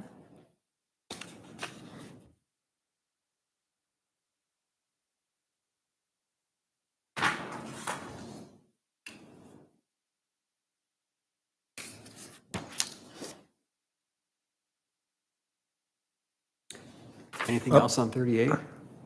Under parking space, an area designated for the parking of one vehicle on all weather surface.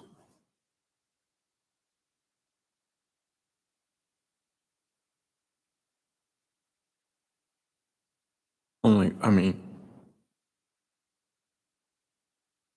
one vehicle? Well, that's because it's only a Parking singular space. parking Singular space. space. Free space. It's not a parking lot, it's a parking space. Okay. Anything else on 38? Trey, you want to call the? 39, I got nothing. Okay. I have something.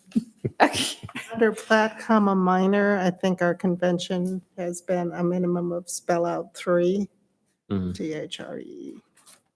That's all I have on 39. I have nothing on 40. When, a planner, back on that, and it says a planner must be located between the sidewalk and the curb.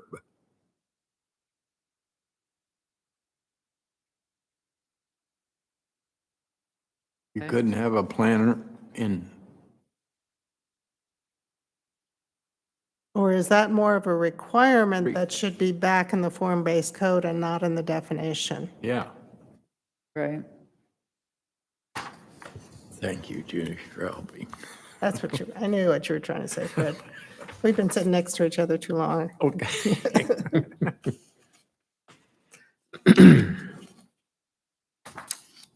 40?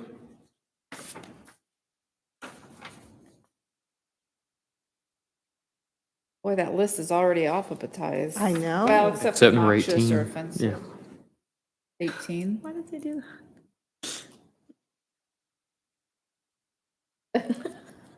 I was like, ooh, it's all, no. Nope.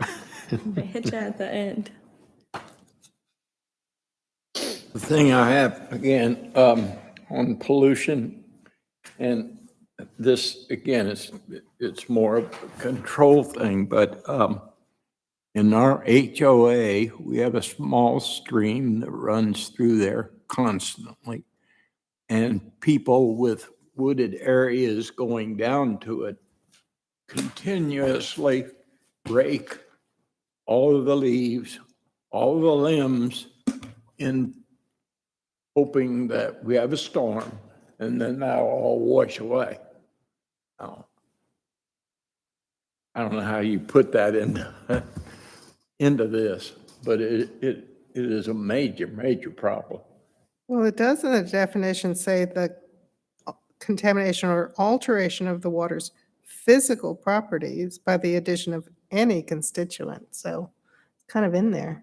And then the rest is just, included but not limited to. I mean, so basically, if you reported somebody doing it, we could go Yeah, out and yeah, well, cite that's what them. Yeah. That's why we have see, click, fix now, Fred. We have see, click, fix. So you can just take a picture of something and report it, and you could be anonymous, and we'll send out whomever is applicable. Yes. Okay, Okay. yeah. But they can track your IP address.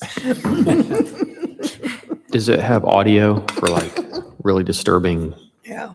um, backup generators? Yeah, I mean, It does. I don't think it records audio. yeah, that's true. They could send us a video. I have something on 41. Let's go there. Pre-existing towers and pre-existing antenna, and Paul, maybe this is where you get involved. So this talks about the effective date of this chapter, which is, oh, by the way, an article. So I went back to where it came from, and it was defining pre-existing towers and pre-existing antenna, but it was enacted in 2010 and 2013. So are we really wanting to go back to say any towers or antenna existing prior to 2000, whatever that date in 2010 or 2013 was? I guess it depends on, again, how we're using it later on. If we're referring, if it's referring to changes related to this article, it makes sense that it would go back to whenever we adopted the Telecommunications. yeah, which would have a specific date, which is Right. when the council passed the Yeah, it ordinance, was cited adopted the under the, ordinance. in the code.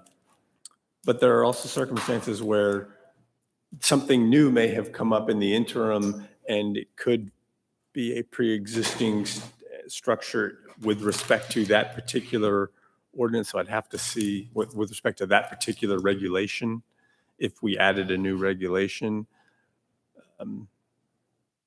So I'm not sure how it's being used later on to know whether to say prior to this, the adoption of this particular article. or- In well, it wouldn't- 2024 or- or 2010, yeah. 2013. Okay. Did you get a homework item, Paul? No, someone else can look that up and figure out which one they want to use. I'm happy to, if someone wants to let me know where it is, I'll be happy to look at it.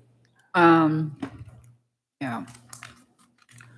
Let's see, it's. I should have written it down when I picked it up. I I have might the still zoning, have- but I I don't might have, I still don't have have the it whole. open. Yeah, I'll give you UDC. what is it? I think it's 60. And no, that's tree conservation. Must be 50. No, that's subdivisions. Telecommunications. I think I searched antenna to find it. Here it is. Oh, 54. It's in 54 under the definitions. Thanks. Existing towers.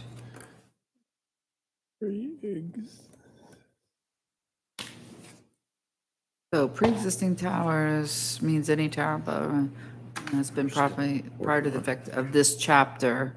So they're saying it's chapter 54 when we adopted telecommunications. Right, okay, I'm just looking, where does it use it then?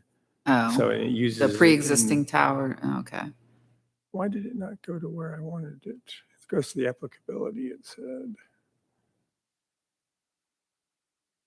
Then it gives me definitions. Their functions are not.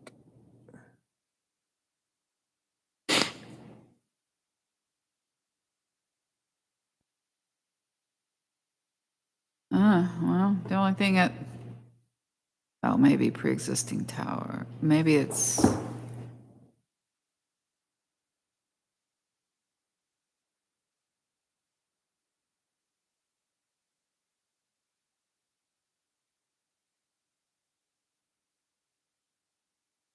Doesn't even include it in where it says it did. there's a part in 54-4 applicability. Oh, I'm in 6 because it doesn't. I mean, I did pre-exist, Yeah, says no, any, my Muni code is oh, jumping me in the wrong places. Pre-existing Yeah. tower, any. Okay, that's where it is. Any tower which permit has been properly issued prior to the effective of this chapter shall be required to meet the provisions of this chapter. There's your definition.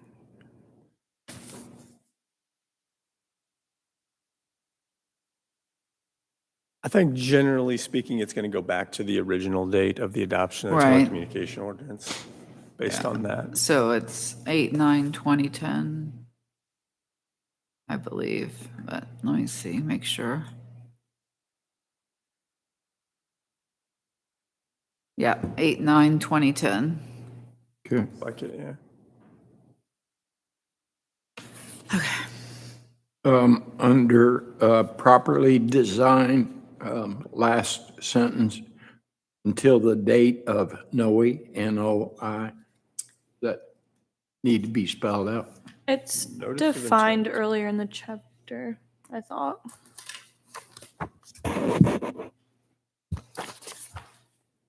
On page 34. Okay.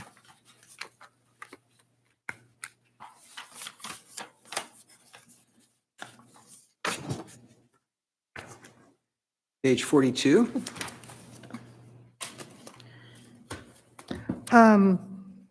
Under pylon sign, when I looked at the standard definition of pylon sign, it's basically a sign on a pole. Right. But then we're talking about a freestanding sign with a visible support structure, or with the support structure enclosing a pole, or with, because the idea is it's either a pole or maybe it's a pole with something supporting around it. So it was like was the support structure really enclosed with a pole, or was there a support structure enclosing the pole? Right. Yeah, that doesn't support structure enclosed with a pole. Yeah, I think it's enclosing. I think it was like when A you have a pole. pole and you like clad it with Yeah, that sounds like it's a sign 2x4. straight up. A pole or pole. poles, yeah, and the other thing too, it can be more than one. Yeah, well, I mean, I guess I could see it both ways. If it's cladded, that's what Like maybe if you put support structure enclosed. So it's kind of, it's a weird. It's not that the pole is enclosing the support structure. No, I though, know. It's the But opposite. it's the opposite. So with a support structure enclosing a pole, because a pylon sign, when you look up a general definition, says it's a sign supported by a pole or poles. Right. And so we probably should say, so I think it should read, a freestanding sign with a visible support structure or with a support structure enclosing a pole or poles. The other thing they also, in a definition of pylon sign, to say that it's independent of a structure, it's freestanding. Could it possibly be the support, with the support structure enclosed within a pole? Enclosed what? Within? No, it's not the idea that the pole is the structure. You might wrap something around it. But if it's not within it, then it's going to be visible. Yeah. So there would be no need to say, or with,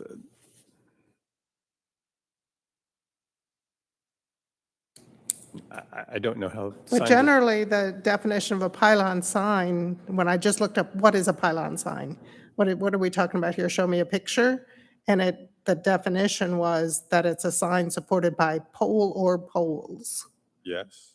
And here, the only idea we have is that a pylon, But it's, but the pole is the support, not, the pole doesn't enclose the support.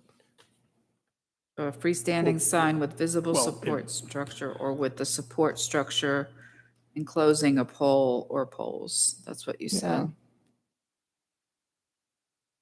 Good. And then the other idea is that is it that it's independent of a structure? It's not. Well, I guess that's the idea, that it's freestanding. It's independent of a structure. Okay. Freestanding covers, I think, the independent of a structure. That's it.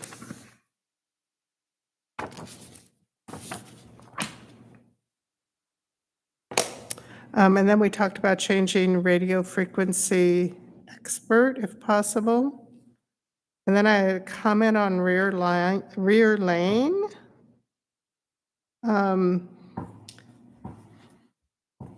So most of it appears to be a definition until you get into rear lanes may be paved lightly to driveway standards. And I was like, huh?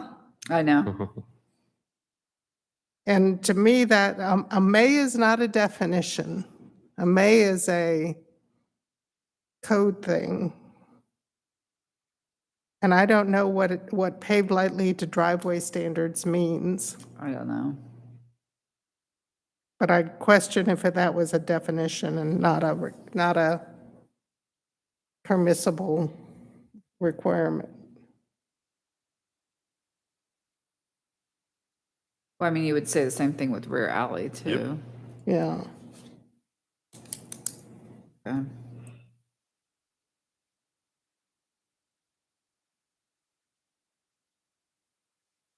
So we need to separate the requirements of it from the definition.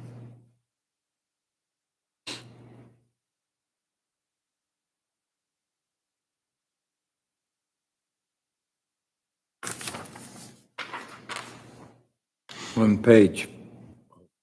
We read 43, alphabetizing the recreational facilities.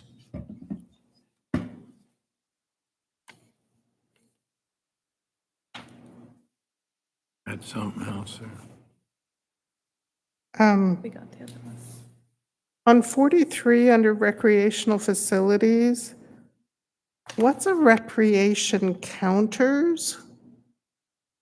What are recreation counters, indoor and outdoor? I was like, not familiar with it, couldn't find it when I Googled it. And then do we add also under recreational facilities, racket courts? Like a concession stand. Recreation counter, like maybe like a informational counter, like a kiosk or like a concession stand, maybe? Recreation counters. I'm thinking like, no, actually, I'm thinking Snack bar. like at a, That's what I think. or when you're at a fair and you're at a counter and you're throwing stuff at things, right? I don't know. I think it's a snack bar. Is it like where you rent your ice skates? I don't know. Oh, maybe. A what? Yeah, I just, Yeah, counter. Oh, yeah. Maybe, like Pretty a, Could be well concessions. advertised. I But I- didn't it's even just like read it. something where you exchange something. Could be concessions or T-shirt sales or Yeah. well, if we can't Ticketing. understand it, I don't know how anybody else would. So if we could Hey. figure out what that means and maybe come up with a different word than, or something more descriptive, and I don't know, should we add racket courts? Then it says other similar uses. But I mean, think that's that's pretty legitimate. Catch-all. I think it should be Catch-all. racket. What, didn't we have this long conversation about rackets and Yeah, tennis and Yes. everything? pickleball and all that. Yeah, racket that's right. Yes, we very much did.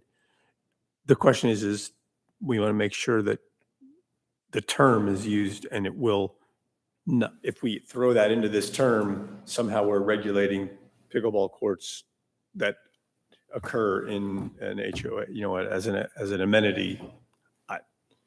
Whereas maybe some of the other golf courses park. I don't know. I just want to. So we'll look into that. It sounds like it makes sense. We just need to be careful if we throw something Yeah, in. because this might be, if I look at it too, you could have a racket court in your backyard, but chances are you're not going to have any of the other things. And so we Right. don't want to be Never know around accidentally here. We have some regulating fun. racket courts in your backyard when Right, these are supposed to be right. more things that take up a lot more space and Are wouldn't fit in your communal. backyard. Yeah. And I don't think we need to say other similar uses or facilities. Because that opens Pandora box. Well, I think Yeah, they always have sometimes- that, so it allows, and any, To in me, the Although we that's can end, use like using the racket word may. but I mean, in the end, it's up to the director to make a determination whether something, Whether he it's similar or has- not. Yeah. It is something that is usually done. If you think you're making a list and I want to be able to regulate things that I haven't thought of, if Right. someone comes in and said, well, it's not in the list. You can say, yeah, but it's effectively the same thing. So it's still covered in that list. So it's This is a okay way to to do say. it. Yeah, and since it says similar uses, well, similar is theoretically defined. It's just that the director has the final say on what constitutes what's similar or not. Okay. I'm okay with it here. Okay.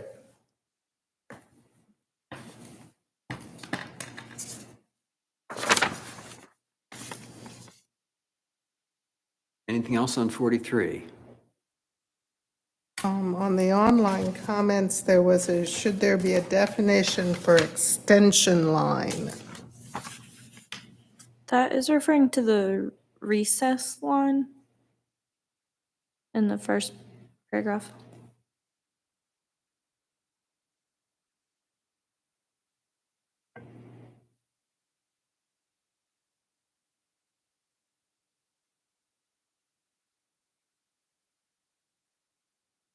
So sometimes, in other words, sometimes a recess line, VAR must mean sometimes a recess line is called an extension line.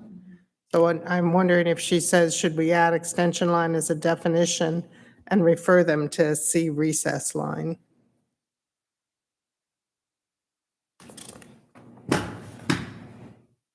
Yeah, we can check on that. Because if we do use extension line, someone tries to figure out what that is, What they it would is. not find the definition. Yeah.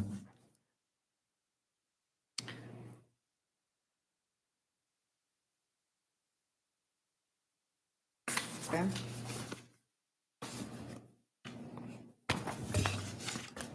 44?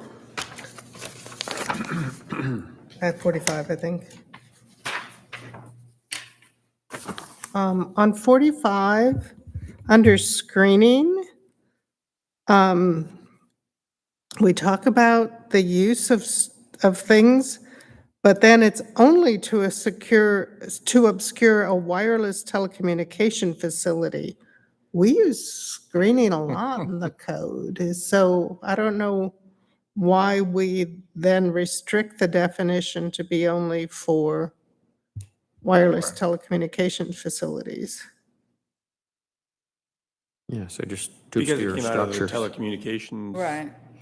Act stuff, so that's a good point. And we need to consider, Because I think screening is the use of design, existing buildings and structures, existing buffers, and proposed vegetations and colors to obscure. something. Actually, I think you can actually say to obscure, period. Yep. I'm fine with that. Yeah.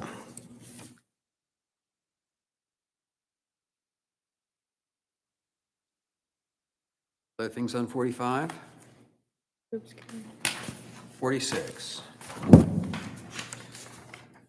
46 under side yard building. This type can be a single or twin. Is single or twin defined anywhere?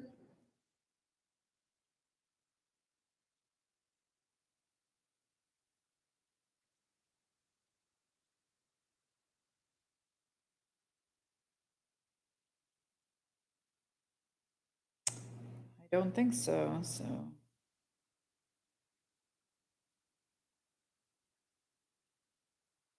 And, okay.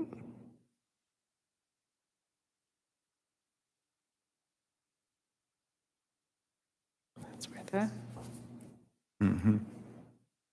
And then up on, under site on the top of the second column, I don't know why that's highlighted, But it is kind of interesting where, a location doesn't have to be a building. It could be just the location of a significant event. I think of like the Battle of Lexington, and it's just a field. Yeah, there's not Right. necessarily a building there. The one fact that was brought up,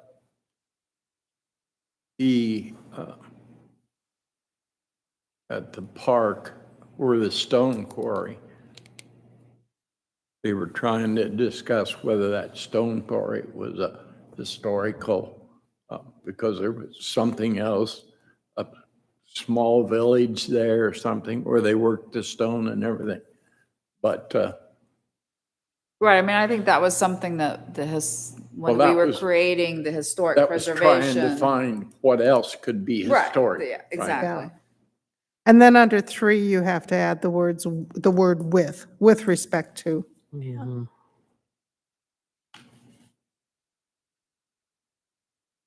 That's good.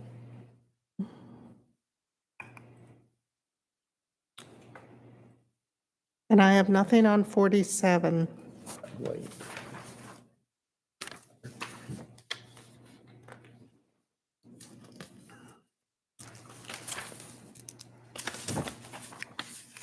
$47?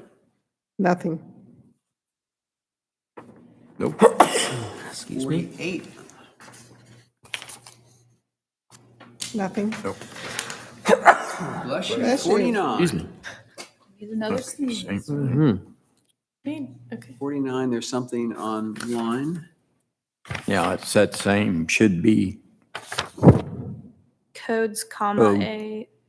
That's under step back in the second Right. column, Yeah. uncapitalized A.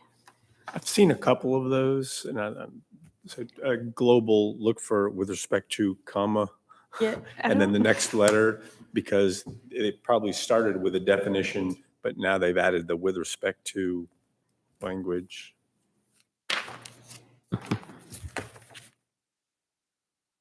Okay, anything else on 49? Going to 50. Home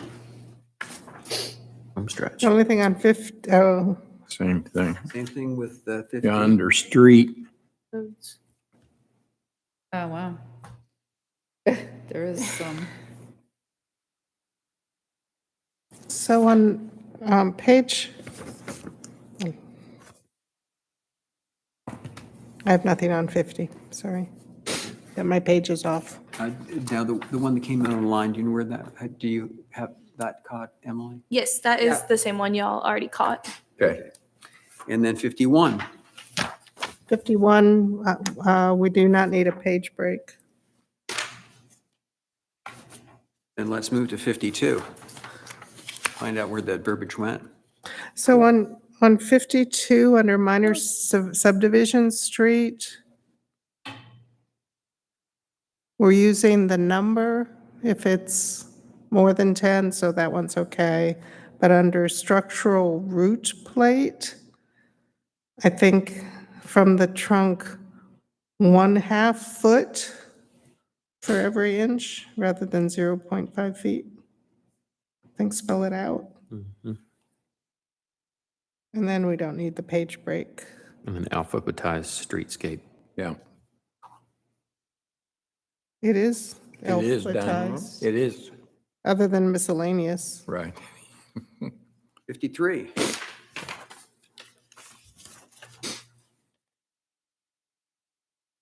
I have nothing on 53. Put alphabetize at the top of B. Yep. How organized. Not a lot, but hey. Feeling good. 54. 54, I think I'm picking up the same things that the online comments are of, under TDR sending sites rather than this code, this UDC.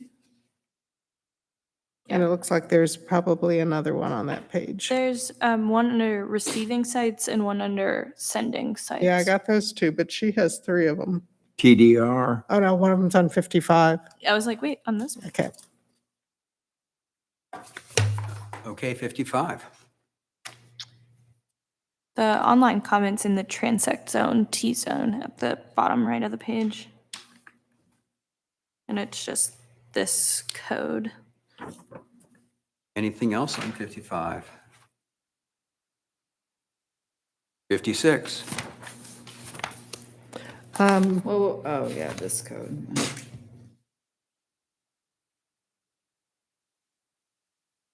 56 at the top. Well, maybe not because. I think it stays. 56 at the top of the second column. I think our convention was not to write out 4 and then put 4 in parentheses, but just write out 4. So you can strike the 4 parents. And then likewise in tree height class, you can strike the 3 parents. Okay. Anything else on 56? 57. Page 57, under unhealthy tree, there needs to be a space after the 30%.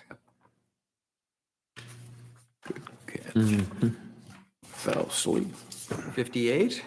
I had the same comment as online. That's really hard to read. Can we get a clearer copy?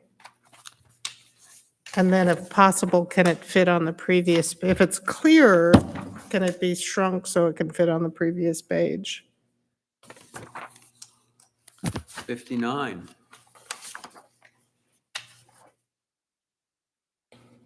Um, 59, under use, comma, accessory, point 2, the SEC is duplicated, so with respect to just one section, 8.5. And then we also discussed under variance, we're going to put the various kinds of variances. Anything else on 59? Yes, under vegetative screen, I think our convention, a minimum height of SIX feet. Under use permit, it says the last words, it says as a whole. Is that hyphenation normal? I've never really seen that. Mm-mm. But Interesting. It is not normally hyphenated. Hyphens.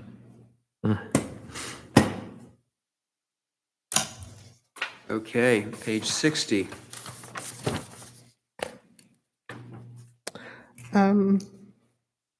Under wildlife,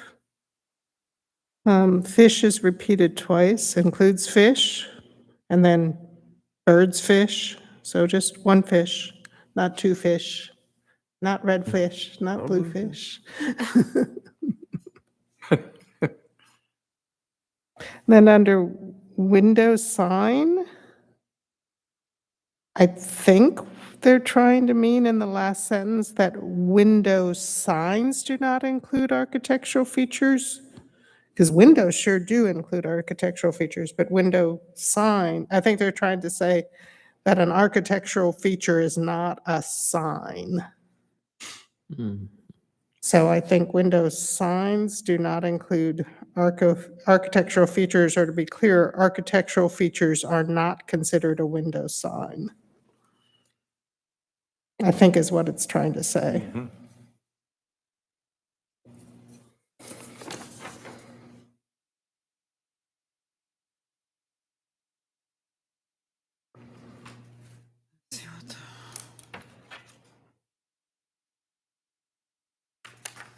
Are we good on 60? Robin, you look like you're still pondering. let me just check to see what it was. Sometimes they didn't. The night of that meeting went on for 3 hours. When the signs. Yeah, so-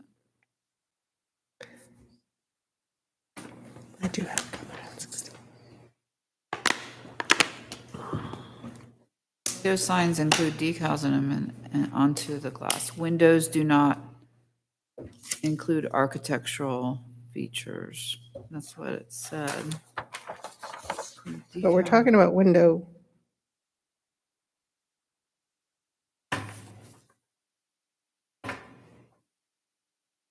I think because it was saying window signs include these things, but then window signs do not include these things, I think.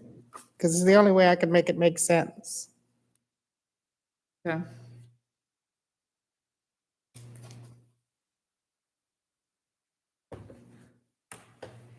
Makes sense to me. Yeah. And then on That's- 61 at the top, there's a reference in the first definition there.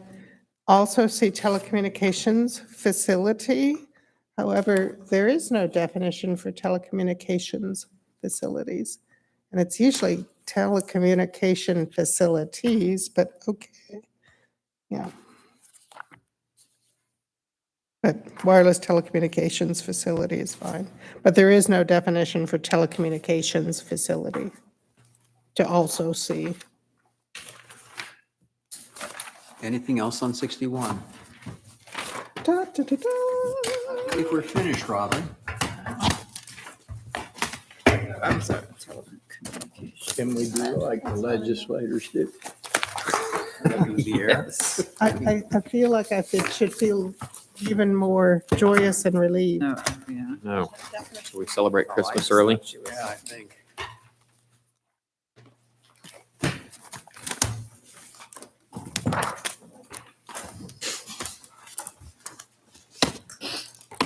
Robin, is there anything else we need to do on this particular item? No, Well, then I guess on the agenda, the next item is adjournment. Move to adjourn. Do I hear a I'll second? second. Second. All in favor? Aye. Opposed? It's Who made the unanimous. motion and who seconded? I'm sorry. You That were- was, Okay, First, It was Yeah. Eunice. It was, Give it there to was Trey. multiple Commissioner seconds. James, Mr. Shaw. we'll pick one. but just to meet. there was consensus on this. TJ What's wants up next month, Robin? 8:55. So I don't have any official items, but I'm thinking we can work on the bylaws that keep on getting kicked down the road. So we'll redistribute that in the next week or so. I think I had some suggested items or changes, but you all can take Is that a the stab at it. The bylaws. bylaws? Cool. Yeah. But also, we don't want to forget all those things we talked about through. I know, but we got to get through this first before we can start working. Okay. Yeah. Okay. We got to get this It's in, more, and it's then we'll more to start working on it. UDC. Yeah. Okay. Okay. There are a couple of things that are going to be coming up as far as the police department